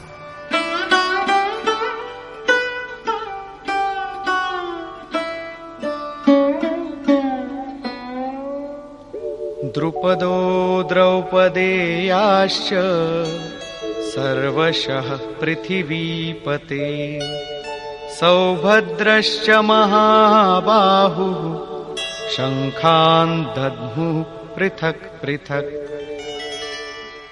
అచల పదదాయకుడు ద్రుపదుడు, ధ్యాన రూపిణి అయిన ద్రౌపది యొక్క 5 పుత్రులు సహృదయత, వాత్సల్యం, లావణ్యం, సౌమ్యత, స్థిరత మొదలగునవి సాధనలో గొప్ప సహాయకులైన మహారథులు, గొప్ప బాహుబలంగల అభిమన్యుడు. వీరందరూ వేరువేరు శంఖాలు పూరించారు. భుజం కార్యక్షేత్రానికి ప్రతీకం. మనస్సు భయరహితమైనప్పుడు దాని సామర్థ్యం చాలా వరకు పెరిగిపోతుంది. హే రాజా, వీరందరూ వేరువేరు శంఖాల్ని పూరించారు. అందరూ ఎంతో కొంత దూరం నడిపిస్తారు. వీటిని పాటించడం అవసరం. కాబట్టే వీరి పేర్లు చెప్పబడ్డాయి. ఇవి కాకుండా మనస్సు బుద్ధులకు అతీతమైన దూరం కూడా ఉంది. భగవంతుడు స్వయంగా అంతఃకరణంలో ఉండి మనల్ని నడిపిస్తాడు. ఇటు దృష్టిగా మారి ఆత్మలో నిలబడతాడు, అటు స్వయంగా ఎదురుగా నిలబడి తనను పరిచయం చేసుకుంటాడు.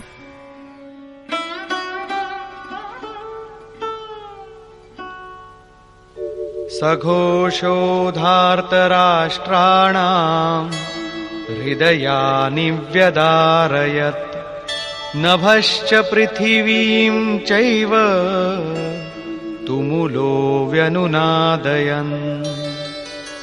ఈ ఘోర శబ్దం ఆకాశాన్ని పృథ్వీని కూడా శబ్దాయమానం చేస్తూ ధృతరాష్ట్రపుత్రుల హృదయాల్ని బ్రద్దలు చేసింది. సైన్యం పాండవుల వైపున కూడా ఉంది. కాని హృదయం బ్రద్దలవడం ధృతరాష్ట్రపుత్రులకే జరిగింది.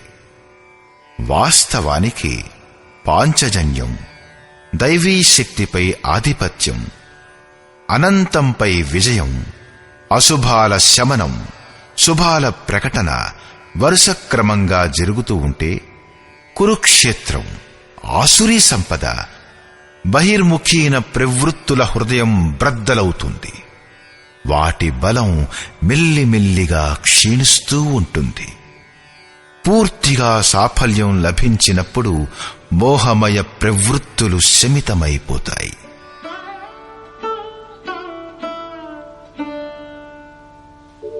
అథ వ్యవస్థితాన్ దృష్ట్వా ధార్తరాష్ట్రాన్ కపిధ్వజః ప్రవృత్తే శస్త్రసంపాతే ధనురుద్యమ్య పాండవః. అర్జున ఉవాచ. ऋषिकेशं तदा वाक्यम् इदमाह महीपते सेनयोरुभयोर्मध्ये रथं స్థాపయమేచ్యుత. సంయమరూపుడైన సంజయుడు అజ్ఞానం చేత ఆవృత్తమైన మనస్సును ప్రబోధపరిచాడు. హే రాజా, దీని తరువాత కపిధ్వజ, వైరాగ్యరూపుడైన హనుమంతుడు, కొంతమంది అర్జునుని ధ్వజం చంచలమైంది కాబట్టి కపిధ్వజమన్నారు అనంటారు. కాని అది సరికాదు.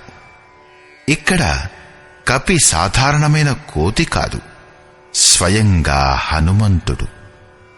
అతను మానావమానాల్ని నశింపచేసుకున్నవాడు. సమమానా నిరాదర ఆదరిహి. ప్రకృతిలో చూసిన వినిన వస్తువులపై, విషయాలపై రాగాన్ని త్యజించడమే వైరాగ్యం. కాబట్టి వైరాగ్యమే ఎవరి ధ్వజమో అట్టి అర్జునుడు వ్యవస్థిత రూపంలో నిలబడిన ధృతరాష్ట్రపుత్రుల్ని చూసి శస్త్రాలను ప్రయోగించడానికి ధనుస్సు ఎక్కుపెట్టి, హృషీకేశం, ఎవరైతే హృదయం యొక్క సర్వస్వ జ్ఞాతయో ఆ యోగేశ్వరుడైన శ్రీకృష్ణునితో ఇలా అన్నాడు: ఓ అచ్యుత, నా రథాన్ని 2 సేనల మధ్య నిలపండి. ఇది సారథికి ఇచ్చిన ఆదేశం కాదు, ఇష్టదేవునికి, సద్గురువుకు చేసిన ప్రార్థన. ఎందుకని రథాన్ని నిలబెట్టాలి?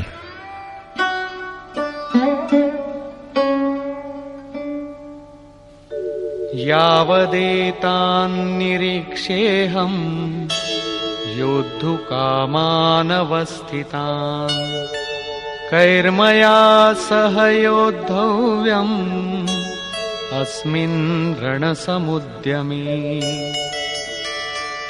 నేను ఇక్కడి స్థితులైన యుద్ధం చేయు కోరిక గలవారైన 50 మందిని చూసి, ఈ యుద్ధంలో నేను ఎవరితో యుద్ధం చేయడం యోగ్యమో నిశ్చయిస్తాను. ఈ యుద్ధమనే క్రియలో నేను ఎవరితో యుద్ధం చెయ్యాలి? యోత్స్యమానానవేక్షేహం య ఏతేత్ర సమాగతాః ధార్తరాష్ట్రస్య దుర్బుద్ధేర్ యుద్ధే ప్రియచికీర్షవః.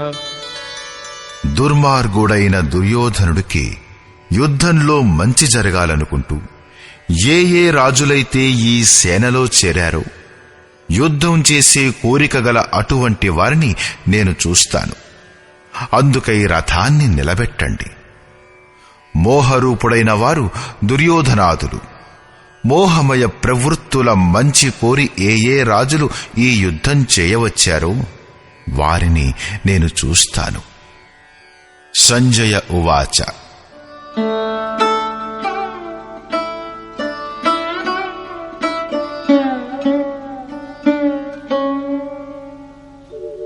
ఏవముక్తో ఋషికేశో గుడాకేశేన భారత సేనయోరుభయోర్मध्ये స్థాపయిత్వా రథోత్తమం భీష్మద్రోణ ప్రముఖతః సర్వేషాం చ మహీక్షితాం ఉవాచ పార్థ పశ్యైతాన్ సమవేతాన్ కురూనితి. సంజయుడు ఇలా చెప్పాడు: నిద్రాజయుడైన అర్జునుడు ఈ విధంగా అన్న తరువాత హృదయం యొక్క జ్ఞాత అయిన శ్రీకృష్ణుడు 2 సేనల నడుమ భీష్ముడు, ద్రోణుడు మరియు మహీక్షితాం శరీర రూపమైన పృథ్వీపై అధికారాన్ని హస్తగతం చేసుకున్న రాజులందరి మధ్య ఉత్తమ రథాన్ని నిలబెట్టి ఇలా అన్నాడు: పార్థ, ఇక్కడ చేరియున్న కౌరవులను చూడు. ఇక్కడ ఉత్తమ రథం అంటే బంగారం, వెండితో చేయబడ్డ రథం కాదు. ప్రపంచంలో ఉత్తమం అన్న పదానికి నిర్వచనం ఈ నశ్వర శరీరానికి అనుకూలంగా లేక ప్రతికూలంగా చేయబడుతుంది. ఇలాంటి నిర్వచనం అపూర్ణమైనది. మన ఆత్మతో, మన స్వరూపంలో ఎల్లప్పుడూ కలిసి ఉండేదే ఉత్తమం. ఆ తరువాత అనుత్తమ మాలిన్యం ఉండదు.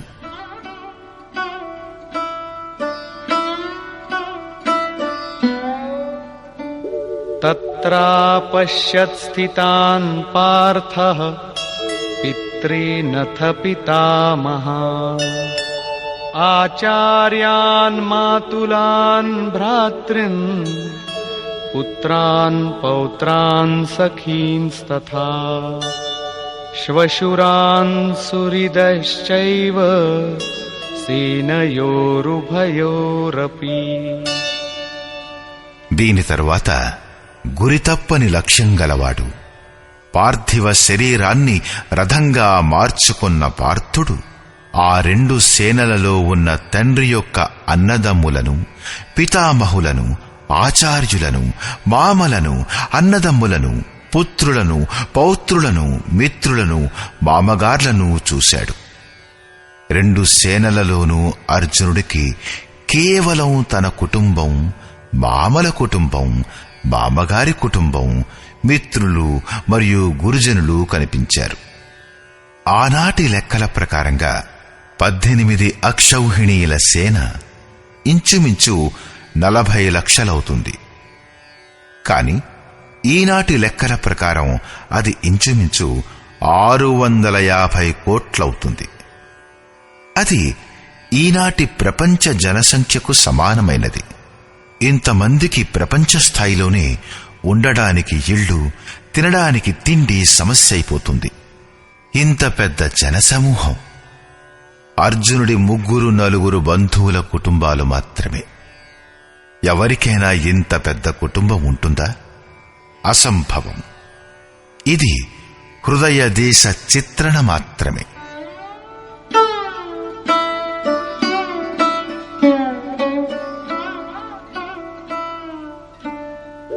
తాన్ సమీక్ష్య స కౌంతేయః సర్వాన్ బంధూనవస్థితాన్ కృపయా పరయావిష్టో విషీదన్నిదమబ్రవీత్. ఈ ప్రకారంగా నిలుచున్న బంధువులందరినీ చూసి అత్యంత కరుణతో నిండిన ఆ కుంతీపుత్రుడైన అర్జునుడు శోకపూరితుడైనాడు. అర్జునుడు దుఃఖించడం మొదలుపెట్టాడు. ఎందుకంటే అక్కడ అందరూ అతని కుటుంబ సభ్యులే. కాబట్టి ఇలా అన్నాడు. అర్జున ఉవాచ.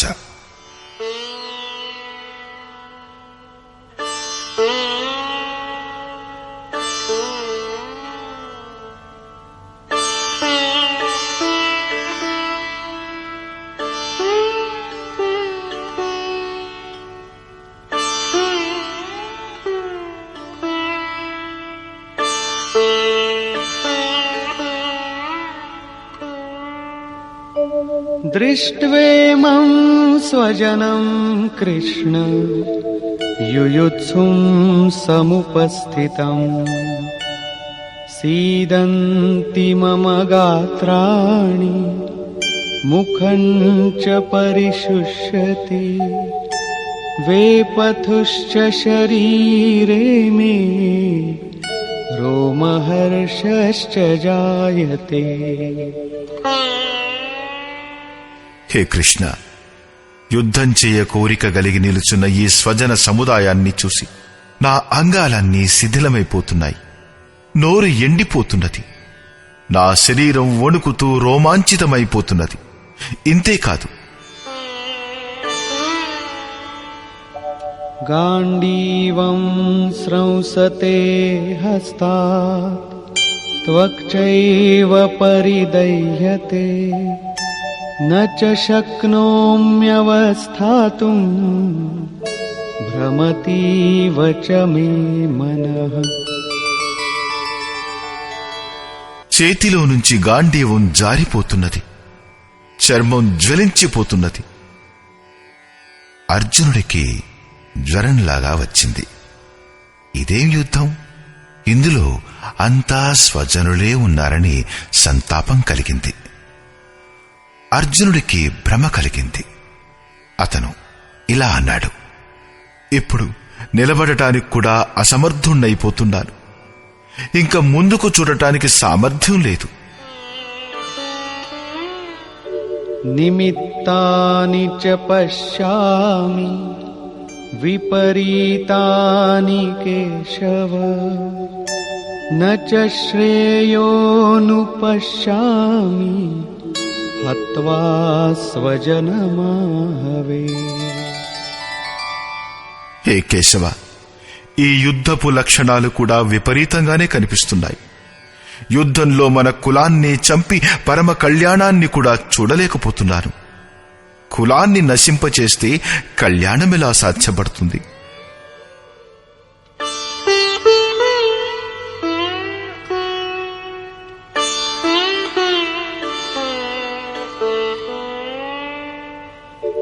న కాంక్షే విజయం కృష్ణ న చ రాజ్యం సుఖాని చ కిన్నో రాజ్యేన గోవింద కిం భోగైర్జీవితేన వా. కుటుంబ సభ్యులందరూ యుద్ధం చేయడానికి సిద్ధంగా ఉన్నారు. వారిని చంపితే వచ్చే విజయం వలన లభించే రాజ్యం మరియు రాజ్యం వలన కలిగే సుఖం అర్జునుడికి అవసరం లేదు. అతను ఇలా అంటాడు, కృష్ణ, నేను విజయాన్ని కోరుకోవటం లేదు, రాజ్యాన్ని సుఖాన్ని కూడా కోరుకోవటం లేదు. గోవింద, మనకు రాజ్యం వలన సుఖాల వలన జీవితంలో ఏమిటి ప్రయోజనం? ఎందుకని? ఆ తర్వాత అర్జునుడు ఇలా అంటాడు,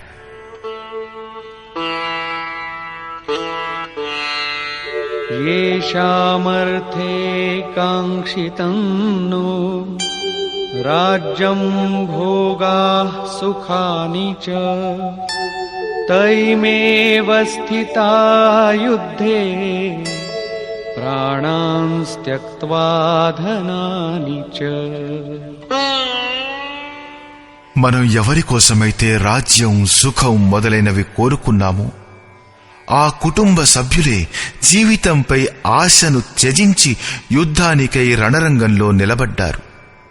మనకు రాజ్యంపై కోరిక ఉండేది కుటుంబం కోసమే. భోగాలు, సుఖాలు, ధనపిపాస స్వజనులు మరియు కుటుంబంతో కలిసి అనుభవించాలనే. కాని వీరందరూ ప్రాణాలపై ఆశను త్యజించి నిలబడ్డారు. అలాంటప్పుడు నాకు సుఖాలు, రాజ్యాలు, భోగాలు అక్కర్లేదు. ఇవన్నీ వీరి కోసమే నాకు అవసరమనిపించాయి. వీరే దూరం అయినప్పుడు నాకు వాటి అవసరం లేదు. పూరి గుడిసెలో ఉండేవాడు కూడా తన కుటుంబాన్ని, మిత్రులను, స్వజనులను చంపి ప్రపంచ సామ్రాజ్యాన్ని స్వీకరించడు. అర్జునుడు కూడా ఇదే అంటాడు. మనకు భోగాలు అంటే ఇష్టం, విజయం అంటే ఇష్టం. కాని ఎవరి కోసం? వారే లేనప్పుడు ఈ భోగాల వలన ప్రయోజనం ఏమిటి? ఈ యుద్ధంలో ఎవరిని చంపాలి? నా వారినే కదా.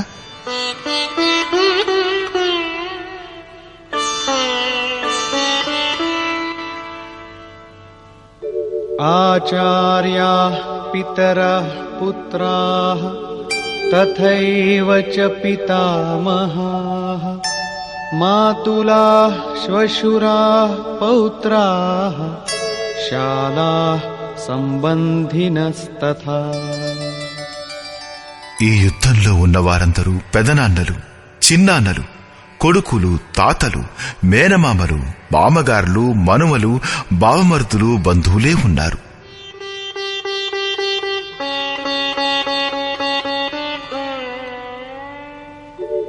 ఏతాన్న హంతుమిచ్ఛామి ఘ్నతోపి మధుసూదన అపి త్రైలోక్య రాజ్యస్య హేతో కిన్ను మహీ కృతే.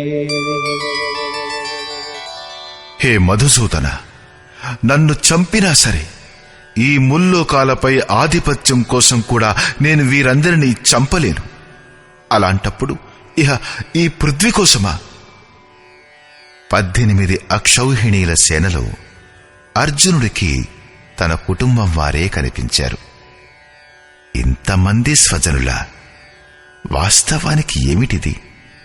వాస్తవానికి అనురాగమే అర్జునుడు.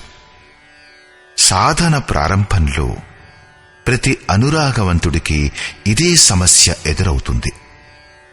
అందరూ తాము భజన చేయాలని, ఆ పరమాత్ముణ్ణి పొందాలని అనుకుంటారు. కాని ఎవరైనా అనుభవయుక్తుడైన సద్గురువు సంరక్షణలో ఎవరైనా అనురాగవంతుడు క్షేత్రజ్ఞుల సంఘర్షణను గురించి తాను ఎవరిని ఎదుర్కోవాలన్న విషయం అర్థం చేసుకున్నప్పుడు అతను హతాశుడైపోతాడు. తన తండ్రి కుటుంబంతో, మామగారి కుటుంబంతో, మేనమామల కుటుంబాలతో, మిత్రులతో, గురుజనులతో కలిసి ఉండాలని, వారందరూ సుఖంగా ఉండాలని, వారందరికీ తగిన ఏర్పాట్లు చేస్తూ తాను పరమాత్మ స్వరూపాన్ని పొందాలని కోరుకుంటాడు. కాని ఆరాధనలో అగ్రేసరుడవ్వాలంటే కుటుంబాన్ని వదిలిపెట్టాలని, ఈ బంధువుల మోహాన్ని త్రెంచివేసుకోవాలని తెలుసుకున్నప్పుడు అతను వ్యాకుల పడిపోతాడు. పూజ్య గురు మహారాజుల వారు చెబుతూ ఉండేవారు, చావడము సాధువు అవడము సమానం అని. సాధువుకు ఈ సృష్టిలో ఎవరైనా ఉండవచ్చును, కాని తన ఇంటి వారంటూ ఎవ్వరూ ఉండరు. అలా కాకుండా ఎవరైనా ఉన్నట్లయితే వారిపై మమకారం ఉంటుంది. అలాంటప్పుడు మోహం పరిసమాప్తమెలా అవుతుంది? ఆ మమకారపు అస్తిత్వం నశింపజేసినప్పుడే విజయం ప్రాప్తిస్తుంది. ఈ సంబంధాల పరివ్యాప్తియే జగత్తు. అదే లేకపోతే ఈ జగత్తులో మనదంటూ ఏముంది? తులసీదాస్ కహె చిద్విలాస జగ్ భూజత్ భూజత్ భూజై. తులసీదాస్ అంటాడు, చిత్తం యొక్క విలాసమే జగత్తు. మెల్లగా, అతి మెల్లగా అది అర్థమవుతుంది. మనస్సు యొక్క ప్రసారమే జగత్తు. యోగేశ్వరుడైన శ్రీకృష్ణుడు కూడా మనస్సు యొక్క ప్రసారాన్నే జగత్తు అంటూ సంబోధించాడు. ఎవడైతే దీని ప్రభావాన్ని నిరోధిస్తాడో అతను ఈ చరాచర జగత్తును జయిస్తాడు. ఇహైవ తైర్జితః సర్గో యేషాం సామ్యే స్థితం మనః. ఒక్క అర్జునుడే వ్యాకులుడైపోయాడని కాదు, అనురాగం అందరి హృదయాల్లోనూ ఉంటుంది. ప్రతి అనురాగవంతుడు వ్యాకులపడిపోతాడు. అతనికి బంధువులు గుర్తుకు వస్తారు. భజన వలన కొంత లాభం ఉంటుందని, కాబట్టి వీరందరూ సుఖంగా ఉంటారని అతను మొదట్లో అనుకుంటాడు. వీరందరితో ఉంటూ ఆ సుఖాన్ని అనుభవిద్దామనుకుంటాడు. ఎప్పుడైతే వీరే ఉండరో అప్పుడు ఆ సుఖాలని ఏం చెయ్యాలి? అర్జునుడి దృష్టి రాజ్య సుఖం వరకే నియమితమైపోయింది. అతను త్రిలోక సామ్రాజ్యమే సుఖానికి పరాకాష్ఠ అని అనుకుంటున్నాడు.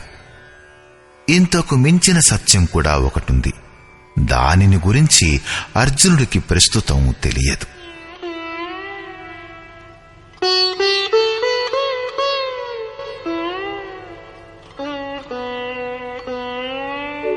నిహత్య ధార్తరాష్ట్రాన్నః కా ప్రీతి స్యాజ్జనార్దన పాపమేవాశ్రయేదస్మాన్ హత్వైతానాతతాయినః.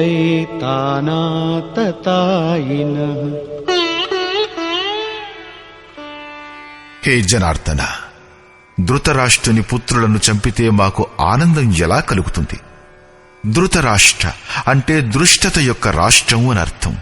దాని వలన ఉత్పన్నమైన మోహరూపుడైన దుర్యోధనుడు మొదలగు వారిని చంపితే మాకు పాపమే చుట్టుకుంటుంది. జీవన యాపనమనే తుచ్చ లాభానికై అవినీతిని ఆశ్రయించేవారు ఆతతాయిలనబడతారు. కాని వాస్తవానికి ఇంతకన్నా పెద్ద ఆతతాయి ఆత్మ యొక్క మార్గంలో అవరోధాన్ని ఉత్పన్నం చేసేవాడు. ఆత్మదర్శనంలో అడ్డంకులను సృష్టించే కామం, క్రోధం, మోహం మొదలగు వాటి సమూహమే నిజమైన ఆతతాయి.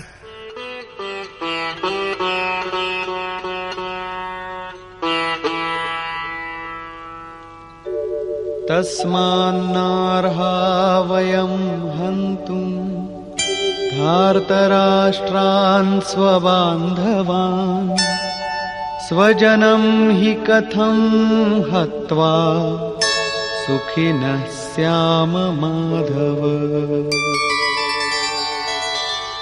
అందువలన హే మాధవ, మన బంధువులైన ధృతరాష్ట్ర పుత్రులను చంపడానికి మనం యోగ్యులం కాము. వారు తనకు బంధువులెలా అవుతారు? వారు శత్రువులు కదా. వాస్తవానికి శారీరకమైన చుట్టరికాలు అజ్ఞానం వలన ఉత్పన్నమవుతాయి. ఇతను మామ, ఇది మా అత్తగారిల్లు, వీరు స్వజన సముదాయం, ఇదంతా అజ్ఞానమే కదా. ఈ శరీరమే నశ్వరమైనప్పుడు దీనికి చుట్టరికాలెక్కడివి? మోహం ఉన్నంతవరకే మిత్రులు ఉంటారు, మన కుటుంబం ఉంటుంది, మన ప్రపంచం ఉంటుంది. మోహమే లేనప్పుడు ఏమీ ఉండదు. కాబట్టి ఆ శత్రువులు కూడా అర్జునుడికి స్వజనంగా కనబడ్డారు. అతను ఇలా అంటాడు, మా కుటుంబాన్ని చంపుకుని మేం ఎలా సుఖంగా ఉండగలం? అజ్ఞానం, మోహం లేకుంటే కుటుంబానికి అస్తిత్వమే లేదు. ఈ అజ్ఞానం జ్ఞానానికి ప్రేరకం కూడా. భర్తృహరి, తులసీదాస్ మొదలగు వారికి వైరాగ్య ప్రేరణ భార్యల వలన కలిగితే, మరికొందరు సవతి తల్లుల వ్యవహారంతో ఖిన్నులై వైరాగ్య పదంపై అగ్రేసరులవుతూ కనిపిస్తారు.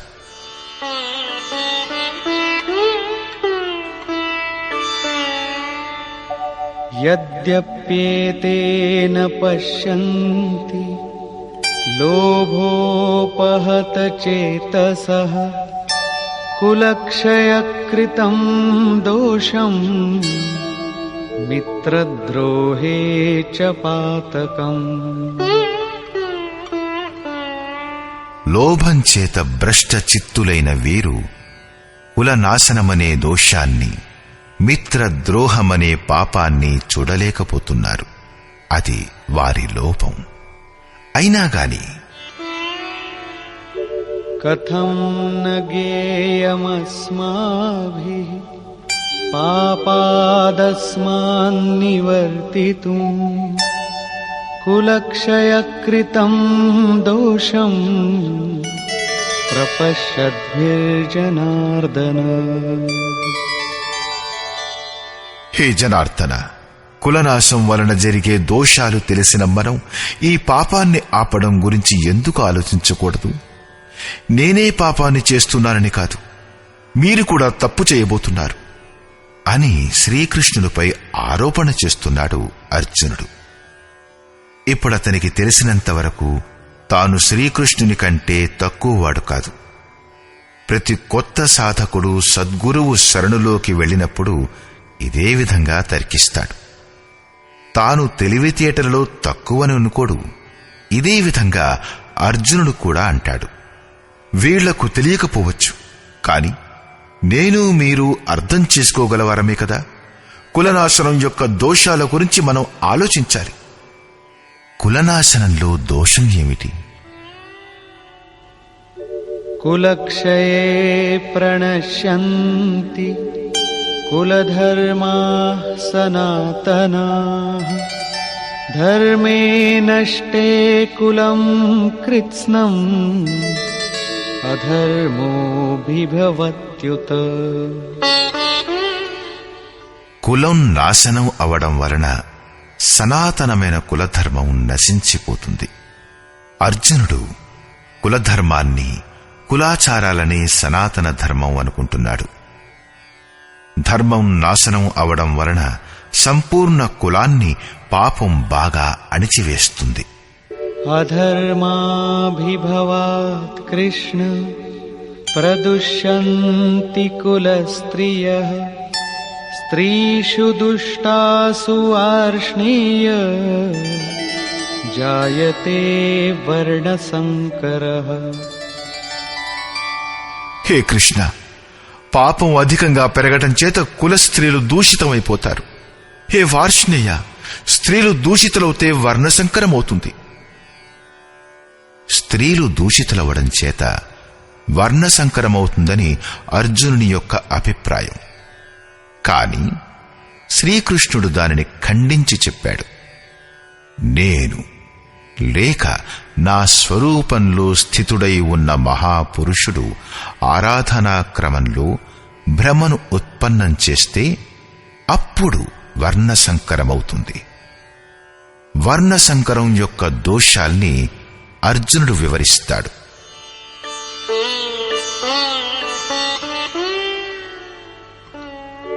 సంకరో నరకాయైవ కులఘ్నానాం కులస్య చ పతంతి పితరో యేషాం లుప్తపిండోదక క్రియాః.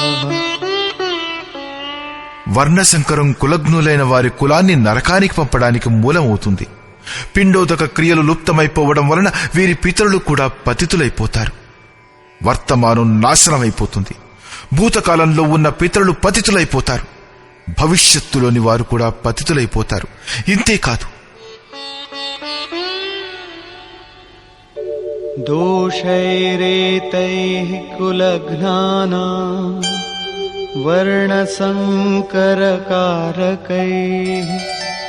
ఉత్సాద్యంతే జాతిధర్మాః కులధర్మాశ్చ శాశ్వతాః. ఈ వర్ణసంకర కారక దోషాల వలన కులం, కులఘాత కుల సనాతన కులధర్మాలు, జాతి ధర్మాలు నాశనమైపోతాయి. కులధర్మమే సనాతనమని, శాశ్వతమని అర్జునుడు అనుకుంటున్నాడు. కాని శ్రీకృష్ణుడు ఈ మాటల్ని ఖండిస్తూ ఇలా అంటాడు. ఆత్మయే సనాతన శాశ్వత ధర్మం. వాస్తవిక సనాతన ధర్మాన్ని తెలుసుకోవడానికి ముందు మనిషి ఏదో ఒక రూఢినే ధర్మం అనుకుంటాడు. సరిగ్గా ఇదే ప్రకారంగా అర్జునుడు కూడా అనుకుంటున్నాడు. శ్రీకృష్ణుని మాటలలో అది ఒక రూఢి మాత్రమే.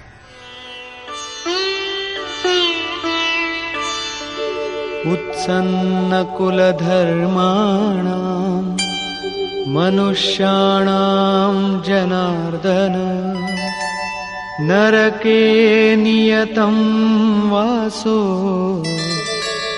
భవతీత్యనుశుశ్రుమ. హే జనార్దన, కులధర్మాలు నశించిన మనుష్యులు అనంతకాలం వరకు నరకంలో నివసిస్తారు. కులధర్మం ఒకటే కాదు, దానితో పాటు శాశ్వత సనాతన ధర్మం కూడా నాశనమైపోతుంది. ఎప్పుడైతే ధర్మం నశిస్తుందో ఆ వ్యక్తి అనంతకాలం వరకు నరకంలో నివసిస్తాడు. అలాగని నేను విన్నాను. నేను చూడలేదు, కానీ విన్నాను. అహో బత మహత్ పాపం కర్తుం వ్యవసితా వయం యద్రాజ్య సుఖలోభేన హంతుం స్వజనముద్యతాః. అహో, మనం బుద్ధిమంతులమై కూడా మహాపాపం చేయబోతున్నందుకు నేను శోకిస్తున్నాను. రాజ్యం మరియు సుఖాల ప్రలోభం చేత మన కులాన్నే చంపుకోవడానికి సిద్ధంగా ఉన్నాం. ఇప్పుడు అర్జునుడు తనని తానొక సామాన్య జ్ఞాత అనుకోవడం లేదు. ఆరంభంలో ప్రతి సాధకుడు ఇలాగే అంటాడు. మహాత్ముడైన బుద్ధిని కథనమేమిటంటే, మనుష్యుడు అసంపూర్ణ జ్ఞానాన్ని కలిగి ఉన్నప్పుడు తను ఒక మహాజ్ఞానిని అనుకుంటాడు. కాని సగానికి పైగా జ్ఞానం ఆర్జించినప్పుడు తను ఒక మహామూర్ఖుణ్ణనుకుంటాడు. సరిగ్గా ఇదే ప్రకారంగా అర్జునుడు కూడా తననొక జ్ఞానిననే అనుకుంటున్నాడు. ఆ పాపం వలన పరమ కళ్యాణం జరుగుతుందని కాదు, కేవలం రాజ్యం మరియు సుఖాల ప్రలోభంలో పడి మనం మన కులాన్నే నాశనం చేయబోతున్నామని, ఘోరమైన తప్పును చేస్తున్నామని అతను శ్రీకృష్ణునికి బోధపరుస్తున్నాడు. నేను మాత్రమే తప్పు చేస్తున్నానని కాదు, మీరు కూడా తప్పు చేస్తున్నారు అంటూ అర్జునుడు తన మాటలతో శ్రీకృష్ణుణ్ణి కూడా ఒక దెబ్బ కొట్టాడు. చివరిగా అర్జునుడు తన నిర్ణయాన్ని ఇలా తెలియచేస్తాడు.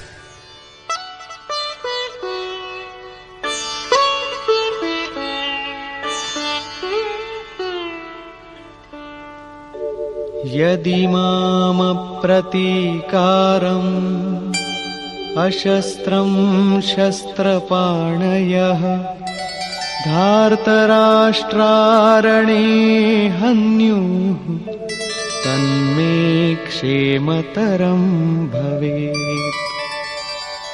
నన్ను శస్త్రరహితుడనుకుని, ఎదురించలేని వాడిననుకుని, శస్త్రధారులైన ధృతరాష్ట్రుని పుత్రులు నన్ను యుద్ధంలో చంపినా సరే నాకది పరమ కళ్యాణకారకమే అవుతుంది. కనీసం చరిత్ర నన్ను తెలివైన వాడినంటుంది. ఎందుకంటే తనను బలి ఇచ్చుకుని యుద్ధాన్ని తప్పించాడంటుంది. ఏమీ తెలియని చిన్నపిల్లలు సుఖంగా ఉండాలని, కులాన్ని రక్షించాలని మనుష్యులు ప్రాణాల్ని కూడా ఆహుతి చేస్తారు. మనిషి విదేశాలకు వెళ్లినా, వైభవపూర్ణ ప్రాసాదాలలో ఉంటున్నా 2 రోజుల తర్వాత తను వదిలి వచ్చిన తన గుడిసె గుర్తుకు వస్తుంది. మోహం అంత ప్రబలమైనది. కాబట్టే అర్జునుడంటాడు, శస్త్రధారులైన ధృతరాష్ట్రుని పుత్రులు మమ్ము ఎదిరించి నన్ను రణంలో చంపినా కూడా అది నాకు అతి కళ్యాణకారకం అవుతుంది. ఎందుకంటే పిల్లలైనా సుఖంగా ఉంటారు కదా అని. సంజయ ఉవాచ.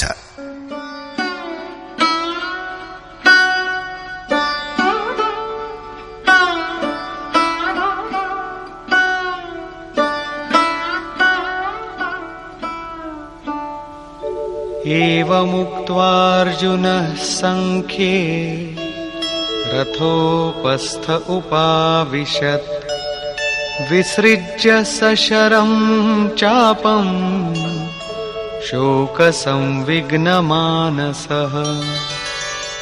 సంజయుడు అంటాడు, రణభూమిలో శోకంతో ఉద్విగ్నమైన మనస్సు గల అర్జునుడు ఈ ప్రకారంగా చెప్పి బాణాల సహితంగా ధనస్సును త్యజించి రథం యొక్క వెనుక భాగంలో కూర్చుండిపోయాడు. అంటే క్షేత్రజ్ఞుల సంఘర్షణలో పాల్గొనడానికి వెనుకంజ వేశాడు. సారాంశం: గీత క్షేత్రజ్ఞుల యుద్ధాన్ని నిరూపణ చేస్తుంది. ఇది ఈశ్వరీయ విభూతులతో సంపన్నమైన భగవత్ స్వరూపాన్ని చూపించే గేయం. ఈ గేయం ఏ క్షేత్రంలో జరుగుతుందో ఆ యుద్ధ క్షేత్రం శరీరం. దానిలో 2 ప్రవృత్తులున్నాయి: ధర్మక్షేత్రం మరియు కురుక్షేత్రం. ఈ సేనల యొక్క స్వరూపాన్ని, వాటి బలాలకు ఆధారమైన శంఖధ్వని వారి యొక్క పరాక్రమాన్ని తెలుపుతుంది. తదనంతరం ఏ సేనతో యుద్ధం చెయ్యాలో దాని పరీక్ష జరిగింది. మొత్తం సేన 18 అక్షౌహిణీలు, అంటే రమారమి 650 కోట్లు. కాని వాస్తవానికది అనంతం. ప్రకృతి యొక్క దృష్టికోణాలు 2. ఒకటి ఇష్టోన్ముఖీన ప్రవృత్తి, దైవీ సంపద. రెండవది బహిర్ముఖీన ప్రవృత్తి, ఆసురీ సంపద. 2 ప్రకృతికి సంబంధించినవే. ఒకటి ఇష్టదైవం వైపు ఉన్ముఖుల్ని చేస్తుంది, పరమధర్మ పరమాత్ముని వైపు తీసుకుని వెడుతుంది. రెండవది ప్రకృతి పట్ల విశ్వాసాన్ని కలిగిస్తుంది, మొదట దైవీ సంపదని సాధించి ఆసురీ సంపదను అంతం చేయాలి. తరువాత శాశ్వత సనాతన పరబ్రహ్మ యొక్క దిగ్దర్శనం మరియు అతనితో సమైక్యం పొందడంతోనే దైవీ సంపద యొక్క అవసరం తీరిపోతుంది. యుద్ధ పరిణామం బహిర్గతమవుతుంది. అర్జునుడు సైన్యాన్ని పరీక్షించినప్పుడు ఎవరినైతే చంపాలో వారంతా తన కుటుంబంగానే కనిపించింది. ఎంతవరకు సంబంధం ఉంటుందో అంతవరకే జగత్తు ఉంటుంది. అనురాగం యొక్క ప్రథమ దశలో కౌటుంబిక మోహం ఆటంకాన్ని కలిగిస్తుంది. మధుర సంబంధాలు ఎంతగా విచ్ఛిన్నమైపోతాయంటే అసలవి ఉండేవే కాదనిపించినప్పుడు సాధకుడు గాభరా పడిపోతాడు. స్వజనుల పట్ల ఆసక్తిని నశింపచేసుకోవడం అతనికి అకల్యాణప్రదంగానే కనిపిస్తుంది. అర్జునుడి వలనే అతను కూడా వ్యవహారంలో ఉన్న మూఢ నమ్మకాలలో తన్ను సమర్పించుకునే ప్రయత్నం చేస్తాడు. అతనంటాడు, కులధర్మమే సనాతన ధర్మం. ఈ యుద్ధం వలన సనాతన ధర్మం నాశనమైపోతుంది. కుల స్త్రీలు దూషితులైపోతారు. వర్ణ సంకరం జరుగుతుంది. ఆ కులం మరియు కుల ఘాతకులు అనంతకాలం వరకు నరకంలో ఉండిపోతారు అని. అర్జునుడు తనకు తెలిసినంతవరకు సనాతన ధర్మం యొక్క రక్షణకై వ్యాకులపడిపోయాడు. అతను శ్రీకృష్ణునికి ఇలా విన్నవించుకున్నాడు, మనం తెలివైన వారమై ఉండి ఈ మహాపాపానికి ఎందుకు ఒడిగట్టాలి? అంటే శ్రీకృష్ణుడు కూడా పాపం చెయ్యబోతున్నాడు. చిట్ట చివరికి పాపం నుంచి తప్పించుకునేందుకు నేనీ యుద్ధం చెయ్యను అంటూ హతాశుడైన అర్జునుడు రథం వెనుక భాగంలో కూర్చుండిపోయాడు. క్షేత్రజ్ఞుల సంఘర్షణ నుంచి తప్పుకున్నాడు. వ్యాఖ్యాకారులు ఈ అధ్యాయాన్ని అర్జున విషాదయోగం అన్నారు. అర్జునుడు అనురాగానికి ప్రతీక. సనాతన ధర్మం కోసం వ్యాకులపడే అనురాగవంతుడి విషాదం యోగానికి కారణమవుతుంది. ఇదే విషాదం మనువుకి కూడా అనుభవయోగ్యమైంది. హృదయ బహుతు దుఃఖలాగ్ జనంగయవు హరి భగతి బిను. సంశయంలో పడే మనుష్యుడు విషాదాన్ని అనుభవిస్తాడు. అతనికి సందేహం కలిగింది. వర్ణసంకరం మొదలవుతుంది. అది నరకానికి తీసుకెడుతుంది. సనాతన ధర్మం నాశనమైపోతుందనే విషాదం కూడా అతనిలో ఉండింది.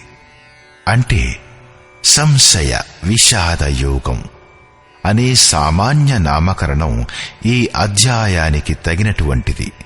అందుచేత ఓం తత్సదితి శ్రీమద్భగవద్గీతాసూపనిషత్సు బ్రహ్మ విద్యాయాం యోగశాస్త్రే శ్రీకృష్ణార్జున సంవాదే సంశయ విషాద యోగో నామ ప్రథమోధ్యాయః.